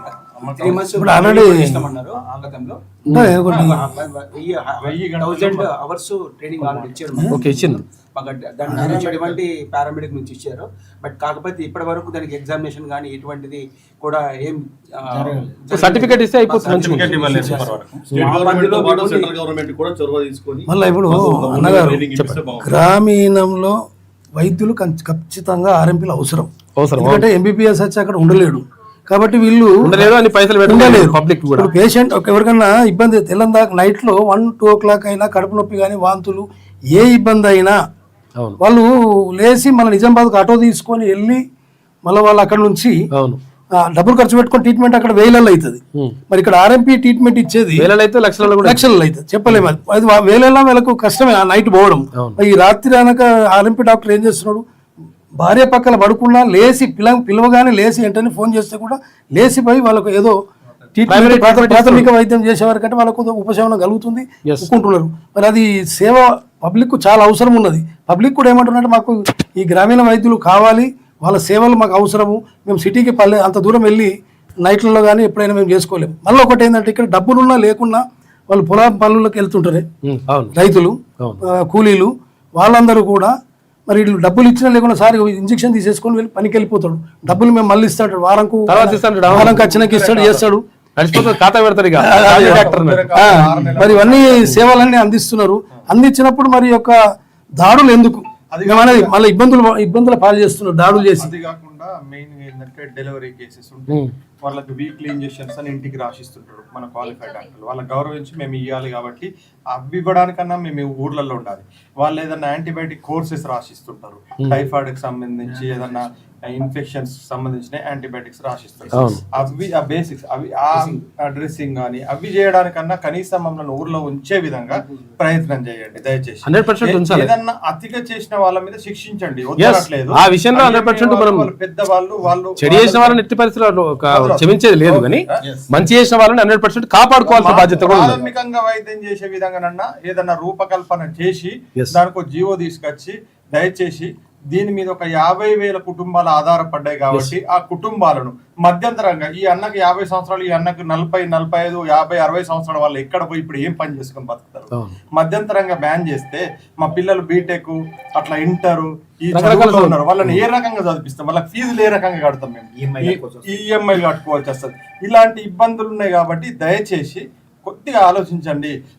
మా మీద ఐఎంఏ వాళ్ళు కూడా కొద్దిగా దయ తెల్చాలని కోరుతున్నాం. ఇండియన్ మెడికల్ కౌన్సిల్ వాళ్ళు కూడా దీనిపైన ఆలోచించాలి. విషయం ఏంటంటే యాక్చువల్ గా ఇక్కడ ఏది గ్రామీణ ప్రాంతాల్లో ఇప్పుడు ఎంబీబీఎస్ పోయి ఇప్పుడు ఊర్లలో ఉండరు అంటే వాళ్ళు ఉండరు. ఎందుకంటే వీళ్ళకు ఎందుకు అట్లా ఉండరంటే ₹1,00,00,000 పెట్టి చదువుతారు వాళ్ళు. ఇప్పుడు ఏది ఇప్పుడు ఒకవేళ ఎంబీబీఎస్ సరే డైరెక్ట్ కన్వీనర్ కోటా కిందకి వస్తే అది వేరే విషయం. కన్వీనర్ కోటా కాకుండా ఒకవేళ మేనేజ్మెంట్ కోటాలో చదవాలంటే కోట్లలోనే. ఇప్పుడు ఈ మల్లారెడ్డి కాలేజీకి పోతే ₹1,20,00,000, ₹1,20,00,000 తక్కువ అది మినిమం. నువ్వు ఉండొచ్చు వచ్చినావు కాబట్టి ₹1,20,00,000 లేకపోతే ₹1,50,00,000 అంటున్నావు. ఈ ₹1,50,00,000 పెట్టి చదివిన ఆయన ఊర్లలో పోయి మరి ఎన్ని కోట్లు వసూలు చేయాలి వీళ్ళ దగ్గర. కాబట్టి ఏంటంటే ప్రాథమిక చికిత్సకు సంబంధించి లేకపోతే కడుపు నొప్పి వస్తుంది, కాలు నొప్పి వస్తుంది, లేకపోతే ఇంకేమైతే వాంతులు అయితే విరోచనాలు అయితే చిన్న వైద్యం ఉంటుంది. దానికి సంబంధించి ఉపశమనం జరగాలి అప్పటికప్పుడు. జరగకపోతే దూరం పోతే వాడు ఉంటుండో పోతాడో కూడా తెలియదు. ఇప్పుడు ఏదైనా పాము కాటో భీమ్ కాటో జరిగితే వాళ్ళ దగ్గర ఉన్న ఇంజక్షన్లు ఉంటే ఇచ్చేస్తారు. ఇచ్చేసిన తర్వాత వీళ్ళు ఏరియా హాస్పిటల్ పోండి. అప్పటి వరకు అంటే అది నడుస్తుంది. అది చాలా అవసరం కూడా. కాకపోతే కొంతమంది ఏదో చేస్తున్నారు అని చెప్పేసి అంటున్నారు. చేస్తే అటువంటి వాళ్ళని ఎట్టి పరిస్థితుల్లో ఉపేక్షించేది అది వేరే విషయం. కానీ మంచి చేసే వాళ్ళను కాపాడుకోవాల్సినటువంటి బాధ్యత అక్కడ ప్రభుత్వాలపైన ఉంటుంది, తర్వాత ఇక్కడ ప్రజలపైన కూడా ఉంటుంది 100%. ఈ ఆర్ఎంపీ వ్యవస్థ అనేది ఇప్పుడు కాదు అన్నయ్య, అవును గత 60-78 సంవత్సరాల నుంచి ఉన్నాము. అంటే ఇప్పుడు ఉన్నటువంటి ఇప్పుడు మన ఎవరైతే మినిస్టర్లు కానీ వాళ్ళ తండ్రుల పల్లెటూళ్ళలో మా ఆర్ఎంపీలు ఆర్ఎంపీలే ఉంటుండే. మమ్మీ ఇప్పుడు మేము ఆర్ఎంపీలు వద్దానంటే అది ఎంతవరకు కాబట్టి కావాలంటే ఒకవేళ వీళ్ళ కుటుంబాలు రాష్ట్రంలో ఉన్నాయి, రోడ్డు మీద పడితే కేసులు అనుకుంటా భయభ్రాంతులకు గురి చేస్తున్నారు ఆర్ఎంపీ. తర్వాత ఇంకోటి ఏంటంటే ఒకవేళ ఏమైనా కావాలనుకుంటే చిన్న టెస్టో బిస్టో మినిమం వీళ్ళకి నాలెడ్జ్ ఉందా లేదా, కాదు మినిమం నాలెడ్జ్ ఉందా లేదా, తర్వాత మినిమం ఎడ్యుకేషన్ చూడండి మినిమం నాలెడ్జ్ ఉందా లేదా చూసుకోండి. మినిమం నాలెడ్జ్ ఉన్న వాళ్ళకి ఇచ్చేసేయండి. అటువంటి సర్టిఫికేట్ వాళ్ళకి కొంచెం సర్టిఫికేట్లు ఇష్యూ చేసి ఇక మీరు ఇంతవరకే వేయండి అయ్యా, ఏంది ఇప్పుడు మీరు ఈ వైద్యం అయితే వేయండి, ఇదైతే మేము మా నుంచి కాదని చెప్పండి, రెఫర్ చేయండి అని చెప్పండి. అట్లనే చేసుకుంటారు కదా. కానీ మొత్తమే అసలు యాక్చువల్గా ఈ ఆర్ఎంపీ వ్యవస్థనే వద్దంటే అది కరెక్ట్, ఎట్టి పరిస్థితిలో కరెక్ట్ కాదు. కాబట్టి మంచి చేసే వాళ్ళను తర్వాత వైద్యో నారాయణో హరి అంటారు, దేవుడు లాగా చూస్తారు వైద్యుడు అంటే. కాబట్టి అంతో ఇంతో మంచి చేస్తున్నటువంటి ఆర్ఎంపీలను ఎట్టి పరిస్థితుల్లో అట్లా చేయడం కరెక్ట్ కాదు. ఇక్కడ ఇండియన్ మెడికల్ కౌన్సిల్ కానీ ఇదే గవర్నమెంట్ ఈ ఆయమ్మలతోటి హెల్త్ ఆశా వర్కర్లు కానీ వాళ్ళకు ఎడ్యుకేషన్ ఉన్నా లేకుండా వాళ్ళందరితో వర్క్ చేయించుకుంటున్నది. మరి మేమైతే అనుభవం ఉన్న వాళ్ళము. మరి ఇన్ని ఏళ్ళ నుంచి మేము అంత ఆపరేషన్లు చేపిస్తారు వాళ్ళ తోటి. అదే అదే అది వేరే విషయం. మరి అసలుంటప్పుడు మరి మేము ఉపయోగపడతాం కదా, గవర్నమెంట్ ఉపయోగపడితే గవర్నమెంట్ కూడా ఎంతో ఇది ఉంటుంది. అవును. ఒక ఆశా వర్కర్ లాగా, అవును, ఒక నార్మల్ గా వాళ్ళు ఏదైతే వార్డ్ బాయ్ లాగా ఎట్లా యూజ్ చేసుకుంటారు, హార్నేరియం ఇచ్చి చేసుకోండి కదా, మేము సేవ చేస్తాం. కావాలంటే ఇంకా కొంత జీతం ఇచ్చి చేసుకోవాలి. ఇంకా హార్నేరియం ఇవ్వండి, హార్నేరియం మీద గౌరవ వేతనం ఇచ్చి మీరు చేయించుకోండి, మేము సేవ చేస్తాం పబ్లిక్ కొరకు. తప్పకుండా మేము వచ్చినమే దాని కొరకు. కాబట్టి గవర్నమెంట్ కు సీఎం గారికి కూడా చెప్పేది ఒకటే, చేతులు ఎత్తి నమస్కరించి అర్హత ఉన్న వాళ్ళే వాళ్ళు కోరుతారంటే వాళ్ళని ఖచ్చితంగా మీరు 100% వాళ్ళని శిక్షించాల్సిందే. అట్లా చేసిన వాళ్ళని, చెడు చేసిన వాళ్ళ లోపల కూడా ఉపేక్షించేది లేదు, కానీ మంచి చేసిన వాళ్ళని కాపాడుకోవడం కూడా బాధ్యతనే అన్న. అదే మరి కాంగ్రెస్ మేనిఫెస్టోలో రేవంత్ రెడ్డి అన్న గారు పెట్టారు, ఆర్ఎంపీలకు మేము ఏదో ఒకటి చేస్తాం, తప్పకుండా మేము కల్పిస్తామని చెప్పి ఒక భరోసా ఇచ్చిండు, మాట ఇస్తే మా వాళ్ళందరూ కూడా దాని మీద ఆత్మవిశ్వాసంతో అందరు ఉన్నారు. ఈ రోజు గిట్ట మీరు ఏం నోరిప్పడం లేదు, మరి ఐఎంఏ వాళ్ళు దాడులు చేసినా కూడా మీరు నోరిప్పలేరు. మరి మీరు నోరిప్పి చేయకుంటే మరి ఎందరో ఆత్మహత్యలు, బలిదానాలు కూడా ఆర్ఎంపీ వాళ్ళే అవుతాయి, వాళ్ళ కుటుంబాలంతా రోడ్లో పడతారు. ప్రాణాలు కాపాడేటోళ్ళు ప్రాణం చచ్చిపోద్దు. అట్లా అదే కాదు అంటే నిన్న ఆధారపడి ఉన్నారు కదా, వీళ్ళు భయపడుతున్నారు వీళ్ళు దాడులకు. కాబట్టి సీఎం రేవంత్ రెడ్డి గారు దయచేసి మాకు మా వాళ్ళందరినీ కూడా కాపాడి మరి వాళ్ళకి ఒక దారి చూపించి మరి ఒక 3 నెలల ట్రైనింగ్ ఇప్పించి మరి సర్టిఫికెట్లు ఇచ్చి మీరు ఎలా చేసుకోమంటే అలా చేస్తాం. గైడ్ లైన్స్ విడుదల చేయండి, ఇవ్వండి, గైడ్ లైన్స్ ఇవ్వండి, దాని ప్రకారమే పోతాం. మేము ఓవర్గా మంత్రి ఇక్కడ దామోదర్ రాజనరసింహ తన ఆన్సర్ ఇచ్చాడు దామోదర్ పెద్దల సభలో. తక్కలపల్లి రవీంద్ర ఎమ్మెల్సీ గారు క్వశ్చన్ వేసి ఆన్సర్ చేయడం జరిగింది.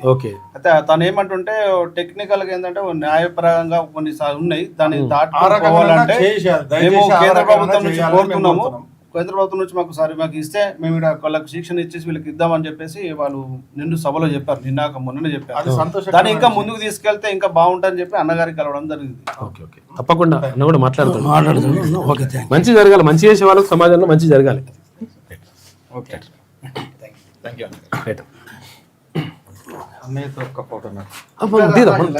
లైవ్ అయిపోతుంది, అయిపోయింది. ఓకేనా, మైక్ తీసుకోండి. ఓకే. ఇది చైనాకి సంబంధించినటువంటి, అంటే ఇప్పుడు ఆర్ఎంపీలకు సంబంధించి ఇట్లా ఉంది అంటే నిజంగా కూడా మంచి చేసే వాళ్ళని కాపాడని చెప్పేసి వాళ్ళు కోరుతున్నారు. 100% అది న్యాయమైన డిమాండే, కాపాడాలి కూడా. చెడు చేసే వాళ్ళని కూడా వదలొద్దు, అది కూడా కథనే, కరెక్టే. ఇది ఆంధ్రజ్యోతిలో ఉన్నటువంటి ప్రధాన కథనాలు అయితే ఒకసారి శనార్ తెలంగాణ చూద్దాం.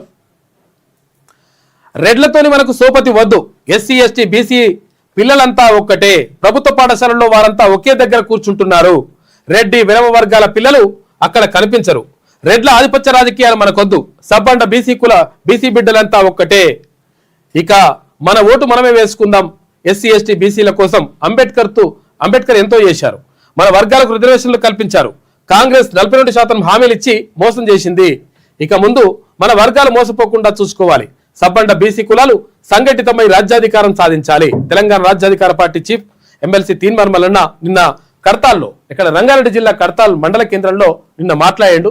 మొత్తం వేలాది మంది పబ్లిక్ వచ్చిండ్రు, వచ్చి ఆత్మీయ అభినందన సభ ఉండే, అక్కడ రాఘవేంద్ర ఆధ్వర్యంలో ఈ కార్యక్రమం జరిగింది. తర్వాత ఇక్కడ తెలంగాణ రాజ్యాధికార పార్టీ నాయకులతో పాటు అటు బీసీ సంక్షేమ సంఘం జాతీయ అధ్యక్షుడు ఆర్ కృష్ణయ్య, తర్వాత బీసీ సంక్షేమ సంఘము రాష్ట్ర అధ్యక్షుడు అక్కడ భరత్, ఇక్కడ ఏది Telangana Rajyadhikara Party working president Sudagari Harishankar Goud, ఆ తర్వాత ఓదేల్ యాదవ్, వీళ్ళందరూ చాలామంది నాయకులు కూడా ఈ కార్యక్రమంలో పాల్గొన్నారు.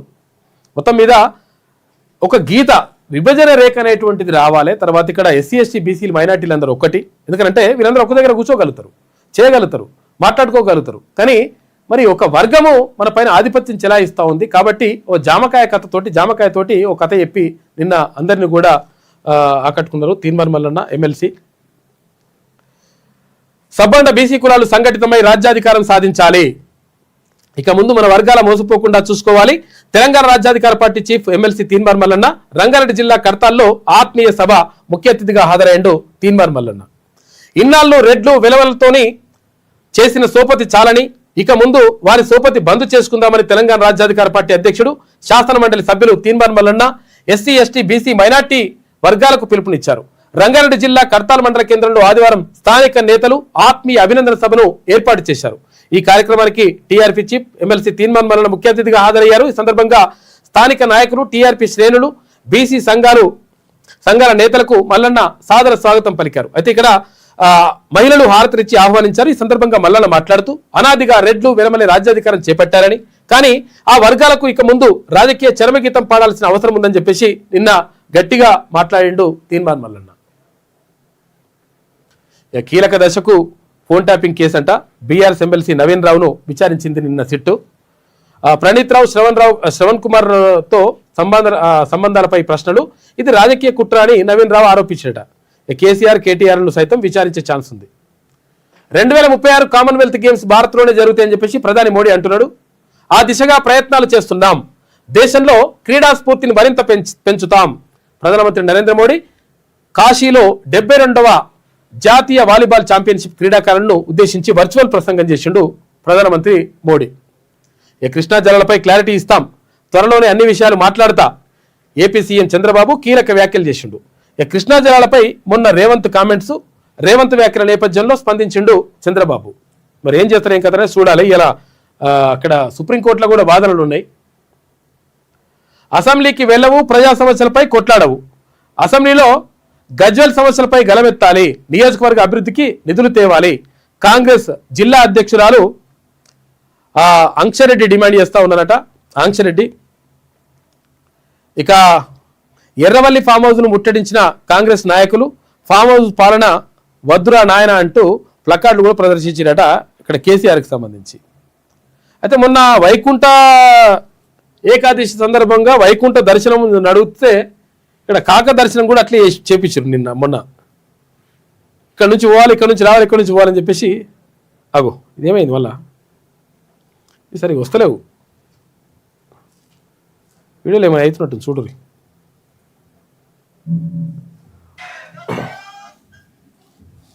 ఇట్లా జరుగుతూ ఉంది. కాక దగ్గరికి అట్లా వచ్చిపోతున్నట్టు పబ్లిక్. ఇక తెలంగాణ రాజ్యాధికార పార్టీలో చేరికల పరంపర. సంగారెడ్డి జిల్లా నుంచి భారీగా జైనింగ్స్. పెద్ద ఎత్తున టీఆర్పీ తీర్థం పుచ్చుకున్న యువత తీర్మాన్ మల్లన్న సమక్షంలో పార్టీలో చేరిక. టీఆర్పీని సంస్థాగతంగా మరింత బలోపేతం చేయాలి. తెలంగాణ రాజ్యాధికార పార్టీ శ్రేణులకు మల్లన్న పిలుపునిచ్చిండు. తెలంగాణ రాజ్యాధికార పార్టీలోకి చేరికల పరంపర కొనసాగుతోంది. ఆదివారం సంగారెడ్డి జిల్లాకు చెందిన పలువురు శాసన మండలి సభ్యులు తీర్మాన్ మల్లన్న సమక్షంలో టీఆర్పీ తీర్థం పుచ్చుకున్నారు. పార్టీలో చేరిన వారందరికీ మల్లన్న టీఆర్పీ కండువా కప్పి తెలంగాణ రాజ్యాధికార పార్టీలోకి ఆహ్వానించారు. ఈ సందర్భంగా మల్లన్న మాట్లాడుతూ తెలంగాణలో రానున్నది బీసీ రాజ్యమేనన్నారు. సంగారెడ్డి జిల్లాలో టీఆర్పీ సంస్థాగత బలోపేతానికి ప్రతి ఒక్కరూ కట్టుబడి ఉండాలని చెప్పేసి నిన్న పిలుపునిచ్చిండు తీర్మాన్ మల్లన్న. కాంగ్రెస్ లీడర్లకు గుడ్ న్యూస్. 15 లోపు కాంగ్రెస్ మండలాధ్యక్షుల నియామకం జరుగుతాడట. డీసీసీ కార్యవర్గ కూర్పుపై నివేదిక ఇవ్వాలి. టీపీసీసీ చీఫ్ మహేష్ కుమార్ గౌడ్ ఆదేశం. ఇక డీసీసీ పీసీసీ ఉపాధ్యక్షులతో జూమ్ మీటింగ్ చేసిండట హాజరైన మీనాక్షి నటరాజన్.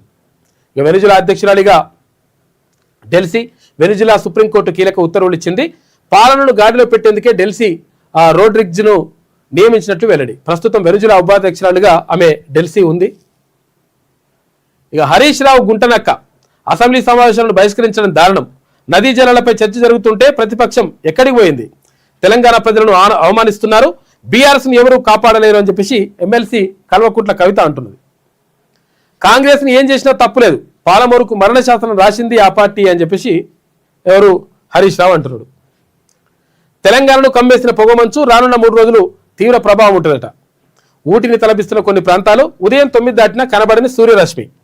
ఇబ్బంది పడుతుంటూ వాహనదారులు జాగ్రత్త పాటించాలని చెప్పేసి అంటున్నారు. ఎందుకంటే ఆగమాగ మురికిని అనుకో ముందొచ్చే వెహికల్స్ ఏం కనిపి ఆగమా ఉంటుంది పరిస్థితి.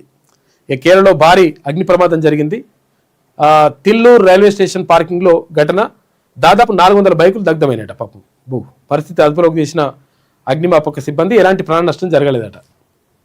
నిన్న ఎమ్మెల్సీ తీర్మాన్ మల్లన్న, తర్వాత రాజ్యసభ సభ్యులు ఆర్ కృష్ణయ్య, ఇటు సుధగాని హరిశంకర్ గౌడ్ వీళ్ళందరూ కూడా ఉన్నారు. నిన్న హారతులు ఇచ్చి తీర్మాన్ మల్లన్నకు స్వాగతం పలికింది అక్కడ కర్తాల్లో ప్రజలు. కాంగ్రెస్ కట్టిన ప్రాజెక్టులు చెక్కు చెదరడం లేదు, మేం కట్టిన ప్రాజెక్టులతోనే సాగునీరు అందుతోంది. కాళేశ్వరం కట్టిన 3 ఏళ్లకే కూలింది. ఈ ఒక్క ప్రాజెక్టే బీఆర్ఎస్ పని తీరంతో చెబుతుందని చెప్పేసి ప్రభుత్వ విప్ ఆది శ్రీనివాసు, మాజీ ఎమ్మెల్యే జగ్గారెడ్డి అంటున్నాడు. ఆదిలాబాద్ కలెక్టరేట్ ముట్టడికి బీఆర్ఎస్ పిలుపు, విజయవంతం చేయాలని చెప్పేసి మాజీ మంత్రి జోగురామన్న చెప్తున్నాడు. తెలంగాణను గమ్మేసింది పొగమంచు. ఇది ఇట్లా ఉంటే నిన్న కర్తాల్లో జరిగినటువంటి ఇక్కడ రాఘవేంద్ర ఆధ్వర్యంలో కర్తాల్లో జరిగినటువంటి సభకు సంబంధించినటువంటి చిత్రాలను మనం చూసుకోవచ్చు. సభలో మాట్లాడుతున్నాడు తీన్మాన్ మల్లన్న. నిన్న హారతలిచ్చి స్వాగతం పలికిండ్రు అక్కడ మహిళలు, భారీ ఎత్తున పబ్లిక్ తరలివచ్చిండ్రు. మంచి ప్రోగ్రామ్ సక్సెస్ అయింది. ఇగో ఇక్కడనే రాఘవేందర్ ఇక్కడ ఈ సభ నిర్వహించింది రాఘవేంద్ర ఆధ్వర్యంలోనే. ఎర్రోళ్ళ రాఘవేందర్ అనుకుంటా. మొత్తం మహిళలతో డైరెక్ట్గా నిన్న అక్కడ మాట్లాడిండు తీన్మాన్ మల్లన్న. భారీగా తరలివచ్చింది పబ్లిక్ మొత్తం.